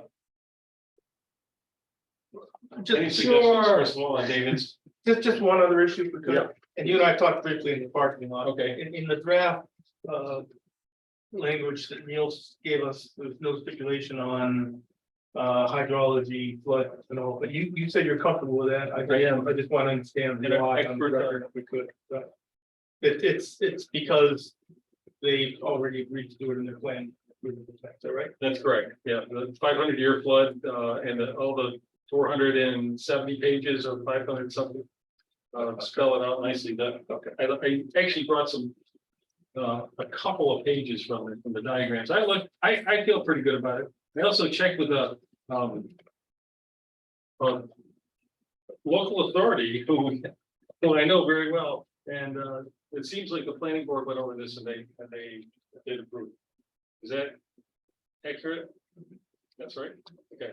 And your question about it, and you were told that there's a intermittent stream there, that there's a buffer, and so we went through all those iterations. So there's no need for us to stipulate further. I think I would say no.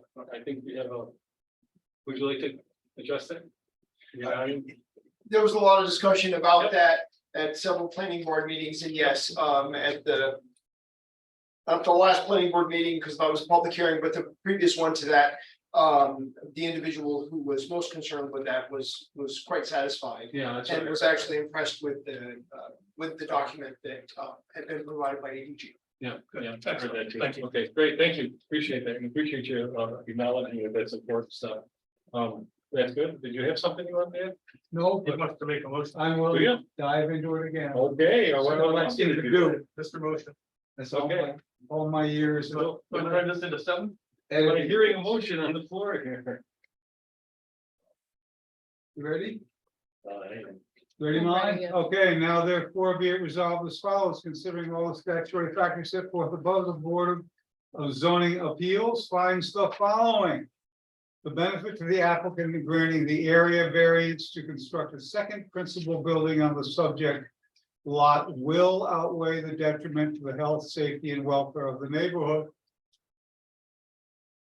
2, the granting of the area variance to construct a second principal building on the subject lot will not create an undesirable change to the character of the neighborhood and will not be a detriment to nearby properties. Now, I would be tempted to add a sentence there that says, given the size of the overall lot, what's our normal restriction on there? You say combined lot, what did you call that? I'm sorry, 5%? Yeah. You didn't call that, you didn't call it overall lot, you said the combined lot or something, what was the? The defined term in the declaration is premises, but you could say combined parcels. They're each two different types of parcels. You could say the combined parcels Combined parcels, instead of saying the lot, we'll say the combined parcels. Combined parcels. and the lot coverage ratio in the agricultural zoning is 5%. Okay. The coverage of the combined parcels will still be less than the 5%. The zoned 5% maximum. Okay. 3, the benefits sought by the applicant to construct a second principal building on the subject lot cannot be achieved by some method feasible for the applicant to pursue other than an area variance. Where to go? 4. The requested area variance to construct a second principal building on the lot is substantial. The proposed area variance to construct a second principal building on the lot will not have an adverse effect or impact on the physical or environmental conditions in the neighborhood or district. 6, the alleged difficulty to construct a second principal building on the subject lot is self-created. 7, the benefit to the applicant in granting of the area variance to exceed the 5,000 square foot maximum floor area for the proposed new building will outweigh the detriment to the health, safety, and welfare of the neighborhood. 8, the granting of the area variance to exceed 5,000 square feet maximum floor area of the proposed building will not create an undesirable change in the character of the neighborhood and will not be a detriment to nearby properties. The benefits sought by the applicant to exceed the 5,000 square foot maximum floor area of the proposed new building cannot be achieved by some method feasible for the applicant to pursue other than an area variance. 10, the requested area variance to exceed the 5,000 square foot maximum floor area of the proposed new building is substantial. 11, the proposed area variance to exceed the 5,000 square foot maximum floor area of the proposed new building will not have an adverse effect or impact on the physical or environmental conditions in the neighborhood or district. 12, the alleged difficulty to exceed the 5,000 square foot maximum floor area for the proposed new building is self-created.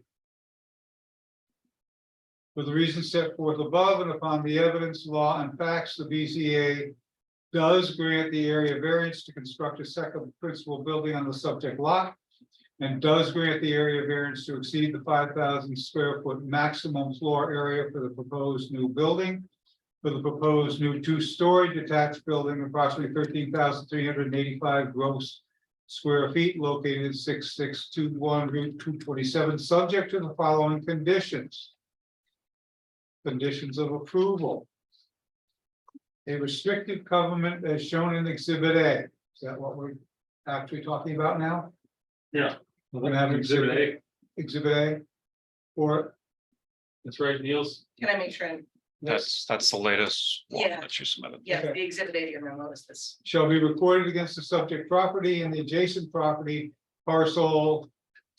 At that This says time, X. yeah, at that time, I did not How have do an I actual delineate parcel that? number. I think you were looking into what that number was. In the tax map number. Yeah, for the Hector property. Yeah, we'll be able to give you the correct tax map number. Do we need it right now? All right, we'll go on with Molly while you dig that out. Located in the town of Hector, a certified copy of the recorded instruments shall be filed with the town of Ulysses prior to certificate of occupancy. And two, So that is the correct number. Yeah. everybody okay with this? Minor modification of proposed gross square footage of the new building is permitted without an additional review or approval by the BZA. Minor modification is defined herein as the construction of less than 500 square feet. Gross square footage over 13,884 shall require review and approval by the BZA.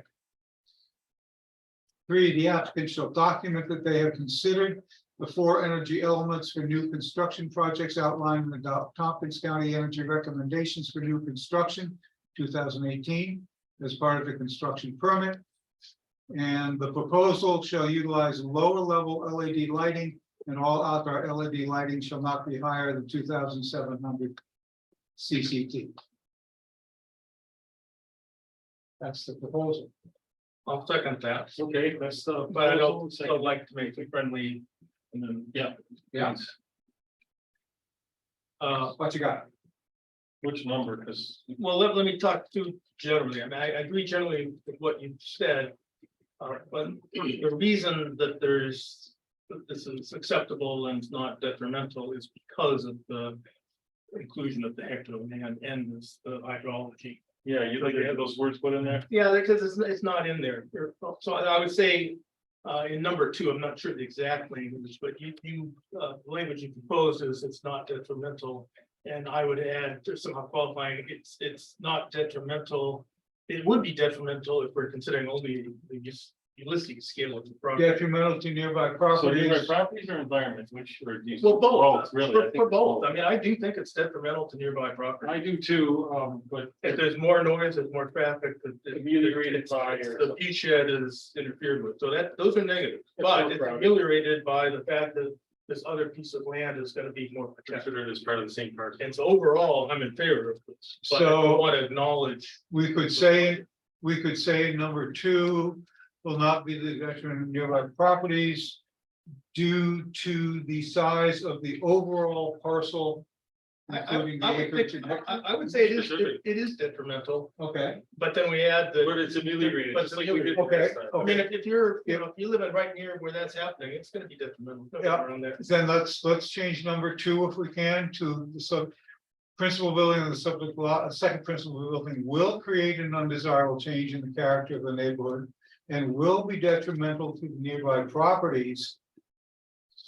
But, Semicolon, but this is Subject- ameliorated by the. ameliorated condition. by the size of the overall lot, including lands in both Ulysses and Hector. But protection in the. You said protection. Protection, as agreed in the covenant And below. the agreed to restrictive covenant. And what did you call it? You didn't call it overall. What did you? The combined parcel. Could you just say that? as a Yeah. complete- Could you just say that last part as a complete sentence, because I kind of just got the pieces. Probably. So I know you're I'm Will right. be to the detriment of nearby properties, semicolon, Mhm. However. ameliorated by. What do you got? The protection of combined parcel. Stipulated in the By the required size of covenant. the combined parcel and the restrictive covenant. Required as a condition. Required as a condition of approval. I like that. Okay, could you just say the sentence from beginning to end? Because you're going back and forth and I'm not Okay. sure what's getting. included. The granting of the area variance to construct a second principal building on the subject lot will create an undesirable change in the character of the neighborhood and will be detrimental to nearby properties, semicolon, ameliorated by the size of the overall parcel and the restrictions and the restricted covenant under our conditions of approval. Okay, thank you. Okay? Yeah, I like that, thank you. And then, but the next one, And then number 5. yeah, number 5 would be the same, but for number 3. I believe you said that the applicant does not have an alternative to experience, and I disagree with that because they could build a second building in that hectare parcel of the land. It's just they don't want to, and we don't really want them to either. There's It feasibility, doesn't though. accomplish anything. They could do it. Torn by piece. It's feasible, but it's not desirable. We're better off having the concentrated development in the open land. That's what we're doing. Yeah, we are. That's what we're doing, but it's not, they could. You know, we turned this down, they could build that great. That wording's not gonna have an effect, so sure, let's say number 3. Principal building on the subject lot can be achieved by some other method feasible for the applicant to pursue other than an area variance. Such as building. No, it's still hectare an parcel. area variance. No, because they could do it, they could build in the hectare. No, they parcel. wouldn't. No, okay, It's not even on We our wouldn't town. be here all these times. okay, Hectare's got no zoning and we got nothing to say over it, they could do it. okay. They don't want to, they want concentrated, and I think it's better to have it concentrated, but we should acknowledge that they do have an alternative. Yeah, that's fine. I mean, I think we should acknowledge it. Because Fine. they had other alternatives that we talked about numerous times. Number 5, Bob. 5 is the same as 2, I think my notes started breaking apart. Yeah, the proposed very concerning second building. Will have an adverse factor impact and or impact on the physical and environmental conditions in the neighborhood or district, and then can you put your semicolon? Then the same semicolon and phrase falls there. Okay. And then it refers down to the covenant. Yeah. You good? Yeah. And, The only other issue I have with the covenant is that I don't have a copy of it in front of me and in the submission, but we were discussing 4.5 versus 5, and I got lost in where we were on that. Let's see, that's No, I got it. I'm just wondering what. Number 5% shows up in 2 places. Uh-huh, The first is in a recital where it's reciting the facts. right. And then it's again in the actual restrictive covenant. So that's number 2 Number in the 2 restrictive covenant. So we are changing it to 4.5. And if it helps if it helps get approval, we can replace You're okay 5 with with that? 4.5. Yes. Okay. Molly, did you get that? So I like Replacing that. 5% with 4.5. Condition upon repro- I think it should be in the stuff. I think it should be in our conditions. Okay, sure. And then we change the covenant. Well, yes, because appendix A, as we have it before us tonight, says 5, so we should stipulate. Correct. That's correct. There's as revised. The 4.5 in line, whatever it is.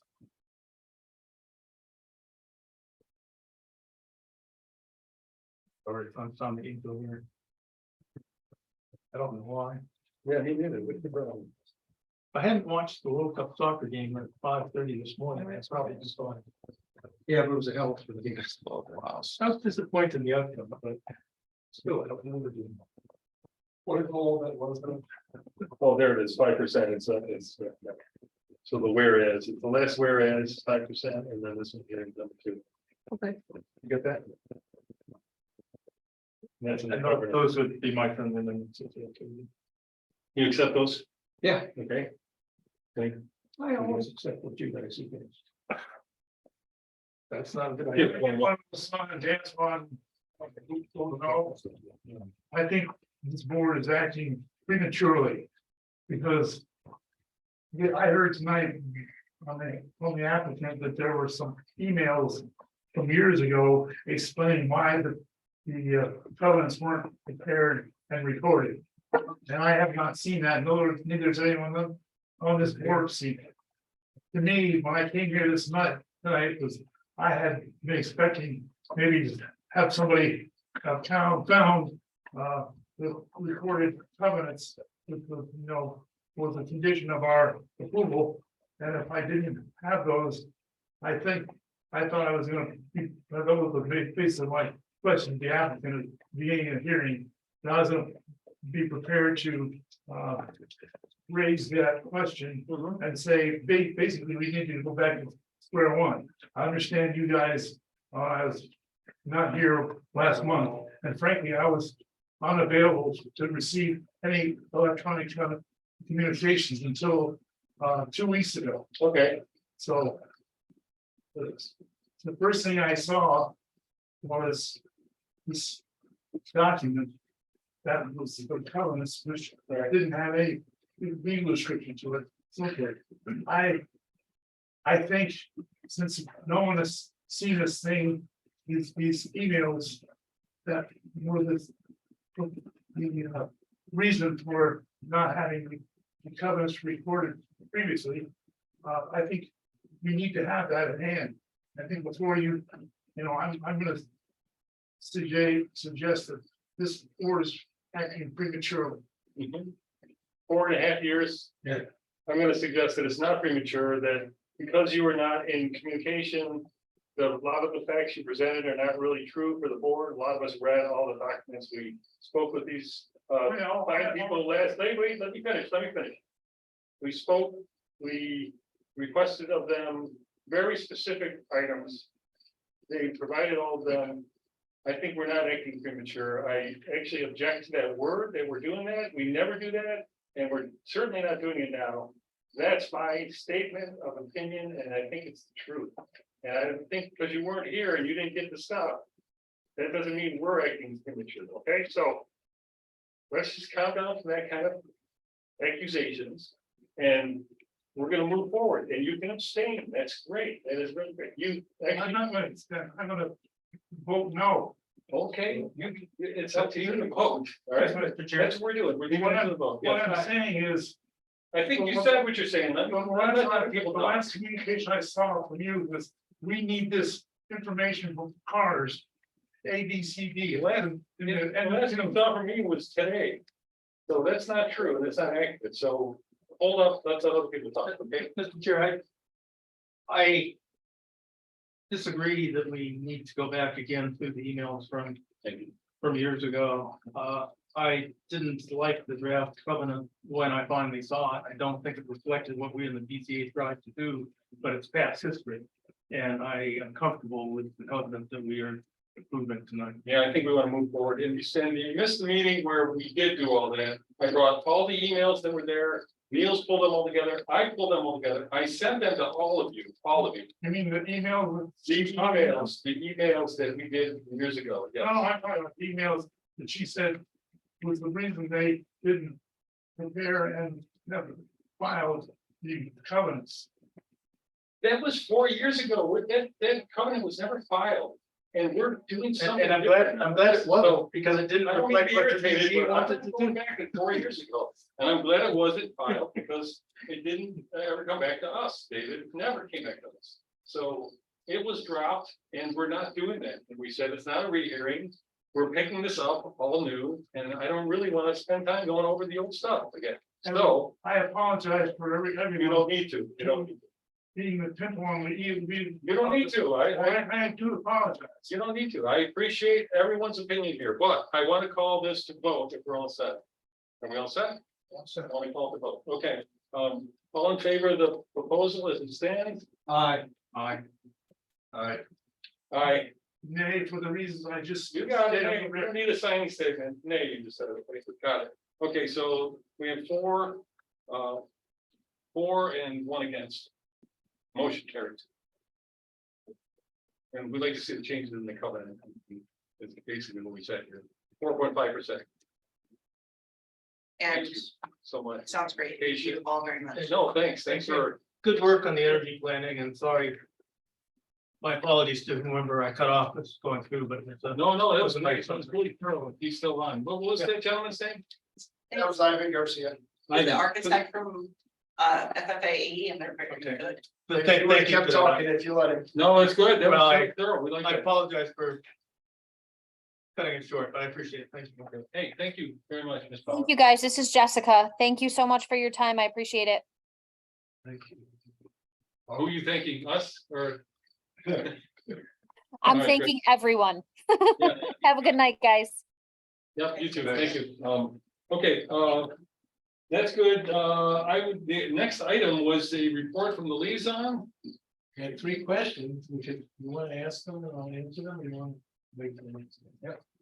He sat here for the same time we have. If you're willing to continue to sit here, that would be great. All right, so- Unless you'd like to go back and do it all again. This is 3 questions. Thank you, Ms. Fowler. Thank you. Appreciate it. I contributed to the questions, but I don't remember the language I used, to be honest. I have some yeah, okay. All right, good. Ask your question. What are your questions? What do you want? What do you want? Well, Certainly about the training. Well, the training is ridiculous. So, Okay, that's not I have a statement. For the resolution? I wrote it. I read it. It's ridiculous. So what do you? Inappropriate. We sit here and try to go through legal stuff. We're the only quasi judicial board in this town. We need to know what BZAs are should do. We could probably help, it helps with a little bit of zoning maybe sometimes. That crazy thing about business hiring and firing people appropriately was so out of. Hey, Nate, hey, can you speak to this? Then why we picked that particular training? Hold on one second. This kid woke up in the middle of the night, so this Alright. meeting's working out well for me since I didn't fall asleep yet. So I'm- Wait, that is not a protected, I just did my quiz, that is not a protected, whatever they call it, PO something or other. Being a father.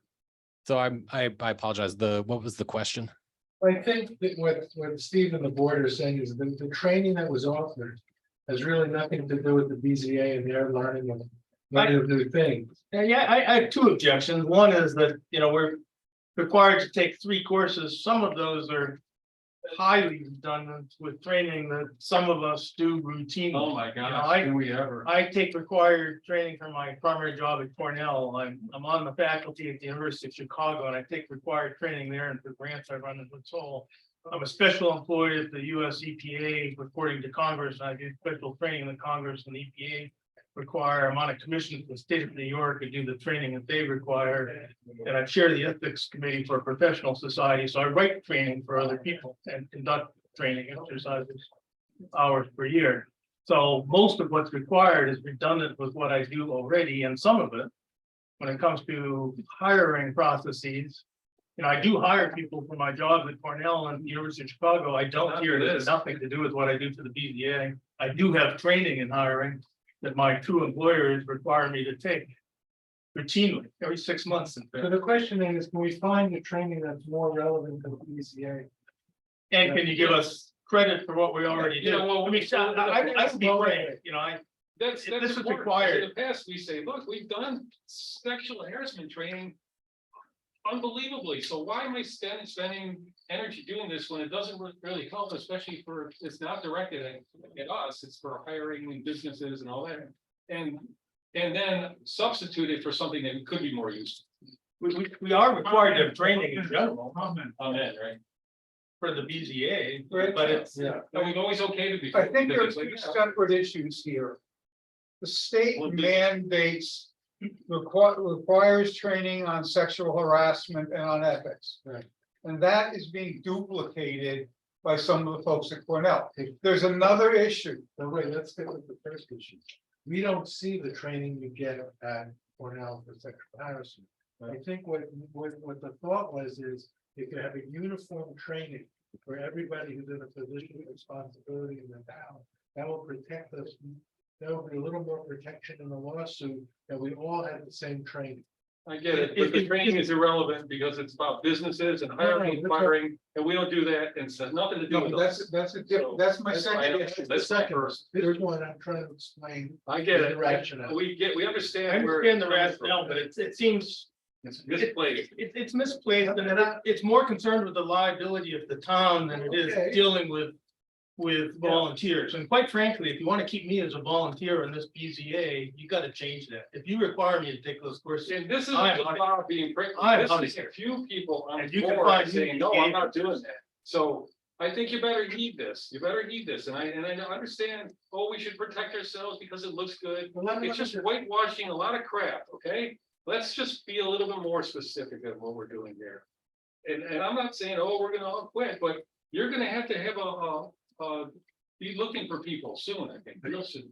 I'm not threatening you. I'm just. It's okay. The town has required to take this training by September 25. I don't want to be out of compliance with it, which means that since I don't intend to do it, And we I will not be a member of the BZA. You think I want that on my record that I refused the sexual harassment training? So I will need to resign before September 25.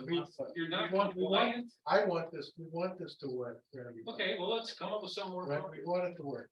You agree, Dave? We want it to work for everybody. Oh, Rich, with all due respect, I see this as a bunch of bullshit. Okay, and I will tell you that this can be described as bullshit by the three of the members here tonight. I hear you. And Nate says. It would be Sorry, more- the meeting- Okay, wait. I'll let you- It would be more useful if you had training on BZA litigation. Okay. Yeah, don't fool Then we'll hopefully find that. May I try again? Yeah, thanks. There is this issue of mandated requirement on sexual harassment, et cetera, and that's one what we're saying. There's another issue, which is finding training which is relevant to the BZA. Right, I get it. Every bit of training I have gone to and looked at has been irrelevant to the BZA. Right. Now, Andy has offered several months ago to put together some training things that would be appropriate for the BZA based on all of the reading that he does and research that he does, because I don't think there's anything out there other than, you know, waiting, as David and I did, waiting along a stream in Brookendale and watching how they sent some of the water and that counted for the BZA. And that's kind of a silly and waste of time. I'd love to find something that actually was for us. Right, And that's troubling, but Andy made a suggestion. I think you might want to talk with him. okay. Nate, is that possible? Yeah, I mean, one of the things I've mentioned to Niels recently, and I think Bob, it was my thought in response to an email that I think I saw. I mean, I would love to do a training with you guys on any topics that you guys want. Me too. You know, I mean, I appreciate zoning and planning trainings, you know, like one on five, answering whatever questions you have, because you know, it's really a workshop. Like, what are the actual issues that you guys are facing that you want some attorney-client advice on? That's hard to do in the middle of a meeting, right? Because the questions just come up, and you know, You see, we're here at 11 o'clock because we have to ask a lot of questions, and I really have been schooled by David a lot. I really appreciate that, because we really don't know a lot of this stuff that you guys know. And I want to say that when Condi offered one of these, the room was packed. Yeah. Do you remember that? I mean, we were like, this is great. No one was disgruntled. We were happy to be here. It's not that we're not in favor of training. You know, I teach, I get the training, Right. but I don't like. You don't like mixing up irrelevant inappropriate. training or duplicate training. I get Absolutely. that completely. Yeah, Good. I've taken 17 training Good. courses. Because you weren't in my office when I was taking it. I guess that the one thing I'll say about the trainings that, you know, I hear what you're saying, right? And your concerns about it. That is a town board policy. You know, I'm not the one, Rich, I'm not the one to say what the town board policy should be or shouldn't be, right? I mean, Rich, that's gonna be you, and it's gonna be the rest of the town board members. So Rich, I think take back to the town board what has been expressed tonight and see, or ask if the town board would modify anything as a result of the zoning board members' expressions. Thank you for that. And you have to do so fairly quickly if you want us to be in compliance. I mean, I do not intend But to we do can it. extend the date to September 25th. Can we? Well, you need to take right now it says that I need to take these things by September 25 or else I'm not in compliance. I don't want to be in I understand. lack of compliance. So I will not be in the BZA. if But that Nate, stands. can we extend that date? It's, couple it's- months? yeah, Rich, it's a town board policy, right? So the Oh, town board okay. can Town can board, change it. We don't have Now- a meeting. You know, our next meeting is in September. But I'll bring this to the town board and see if we can both extend the time and figure out. Come up with maybe some solutions. Some solution, and if Nate's willing to do a one-on, Yeah. for a couple hours, great. If Andy has a package, that is acceptable, And feel free to quote me to the town board. It's already a podium. It's recorded. Tyler.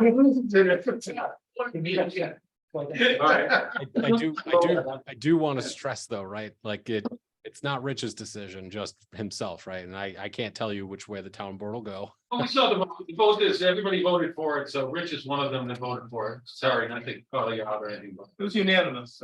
it's unanimous, so. Yeah, we need to, Given the threat and mutiny, I think we need to do something. no, it's not mutiny, it is not. We're not taking over, we're actually inundated, this is my first week of school, I'm director of a program, Bob, and we're all doing these things, we're all. This is hard work, and I appreciate being part of this group and working with my colleagues, with a lot of respect, and in some weird level, I enjoy it, but it's also a hell of a lot of work, and I wouldn't mind an excuse to walk away from it. Right. But current town board policy provides me with that excuse to walk away from it. Right. We had some other issues too, right? Like posting the the sites.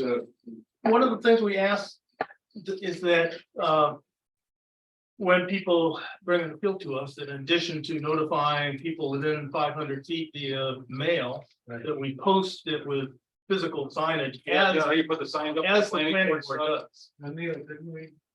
Can we do that? I'm not sure you ever agreed to, or, There needs to be a zoning amendment, so Needs to be a zoning amendment for this. oh, that was the distance, but what about the sign, what about the sign? it's signage too, but I would concur with the board. It'd be great to have the same consistency across the board. Yeah, And so would you make sure that's on the agenda for the? those signs catch people's attention. Yeah. I see. But it's gonna take a zoning change? So that would take a zoning change. And so Rich, I think bringing it up to the town board at the next meeting to see if the town board's just generally interested in doing that, then I would prepare a local law. And we go through the local law adoption process, which requires a public hearing. So probably wouldn't, if the town board is in favor of it, which I would assume they would be, probably looking at like an October adoption date. Okay. That'd be great. I mean, I think the public could appreciate it. It's Yeah. transparency. That's why we did it. We would do. It's not hard on anyone. We were told we don't have the power to do it ourselves. It has to come from you, but we think it's a good idea. So what was the third thing? Thank you, Rich. What was the third? Remember? I don't.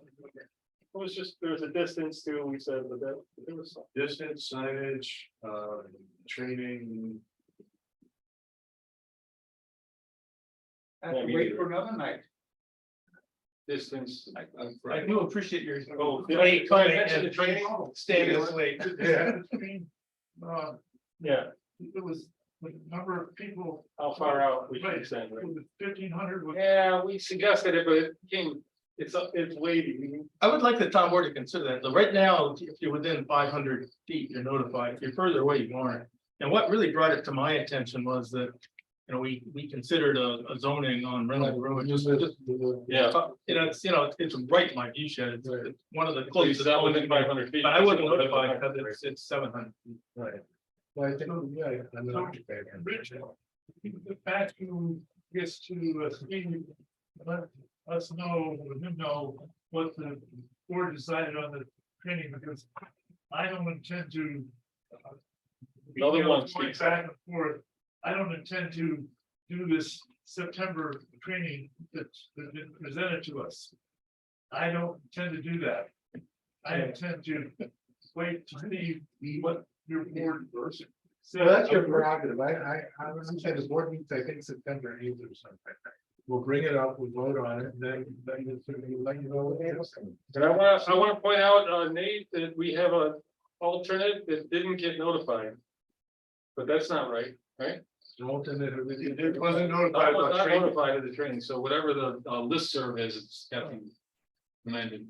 No, there are I was gonna ask you, if you get something about training, you bounce one of me. I want them to send it to you, I mean, you're a board member. Yeah, I know, but So Neil. there are a bunch of holes. You don't like this training. I'll tell Blake. If you get something that suggests some training, one minute. All right, no problem. We'll give you that. Good, thank you. Personally, I am. I'm sure we have more stuff. Yes. Are you okay? I'm good. You're okay with us? Very good at that. Did you enjoy the meeting? Did you? What? Did you enjoy tonight's meeting? It was good, yeah. Well said, sir, well said. Well, Okay, let me explain my. did we ever adjourn?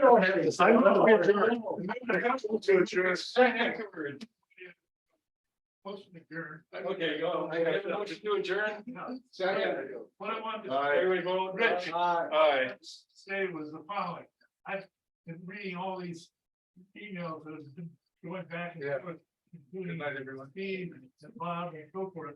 While I was See you at 9 a.m. The board, my blood started to boil. Yeah. Yeah, have a good day. Oh, I know, the emails back and forth. Thanks, Rich. Thank you. Good night.